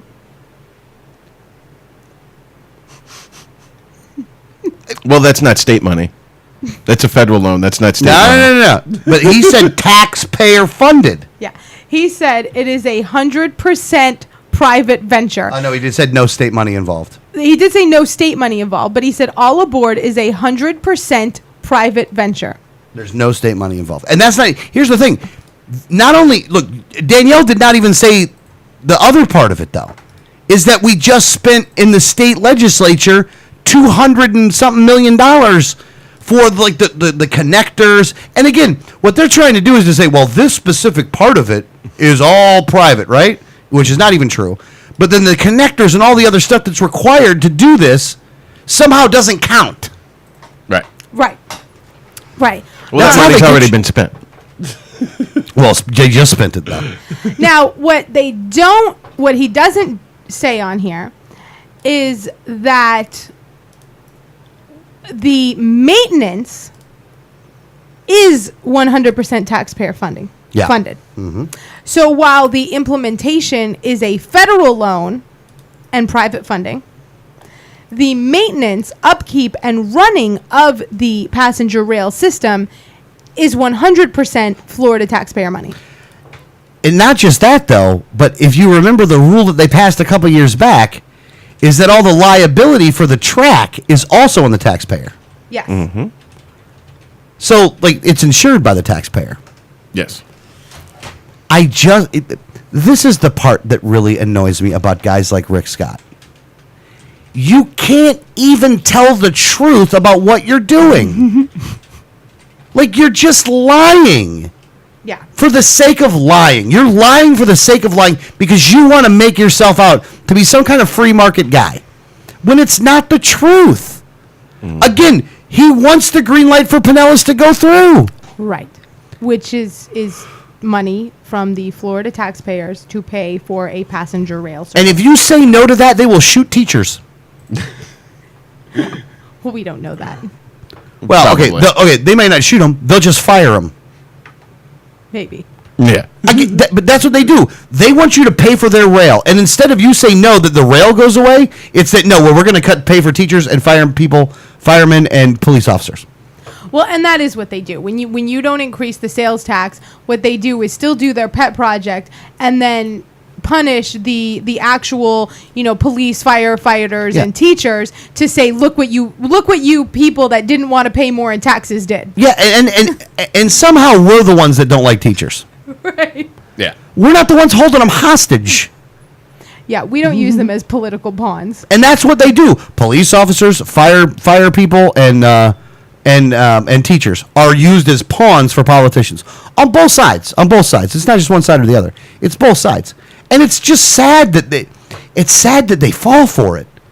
Yeah. Because what's going on in Seminole right now is that a lot of the administrators for the school boards are from the school board, and a lot of the college or high schools are going to get in some serious trouble because they were handing out political signs at the school. Because they were worried that their funding was going to get cut if they didn't increase the sales tax, where the majority of that was going to go to upkeep on the rail. Yeah, it didn't even have anything to do with their paycheck. At least it didn't have to. It didn't have to. But the state legislature, or the county commission in Seminole County, went ahead and just did what they did. Yep. I mean, these people, it's so offensive. Look, if you're not offended by this government on every level, I don't even know what you're paying attention to anymore. Because these people are literally some of the worst human beings on the face of the planet. They really are. They are stealing your money. They are lying to you. Like Rick Scott. I don't even know Rick Scott supporters, by the way. I don't even know personally anybody that's like, oh yeah, I love Rick Scott. I love this guy. And anything what I get is, well, Charlie Crist is going to be horrible, so we have to go for Rick Scott. That's the most that you can get, even out of liking anybody. But that's all you get. Please don't vote for either the current Republican or the former Republican governor. Vote for Wiley, for Pete's sake. I mean, do yourself a favor. Yeah, do yourself a favor and vote for Adrian Wiley. I mean, look, you don't have another choice. I'm sorry. I really do wish that the Democrats and Republicans could field a candidate that wasn't a complete scumbag, authoritarian psychopath. Like, I really wish that wasn't the case, but it's not. These two people represent two of the most hated politicians in the country. Yeah. And they're running for the same seat. Yeah, we're not taking and I always get this question: who are you? What side is Adrian going to take more votes from, the Republicans or the Democrats? He's not taking from either side. He's earning votes. But aside from that, there's a 51% disapproval rating of both of them. Yep.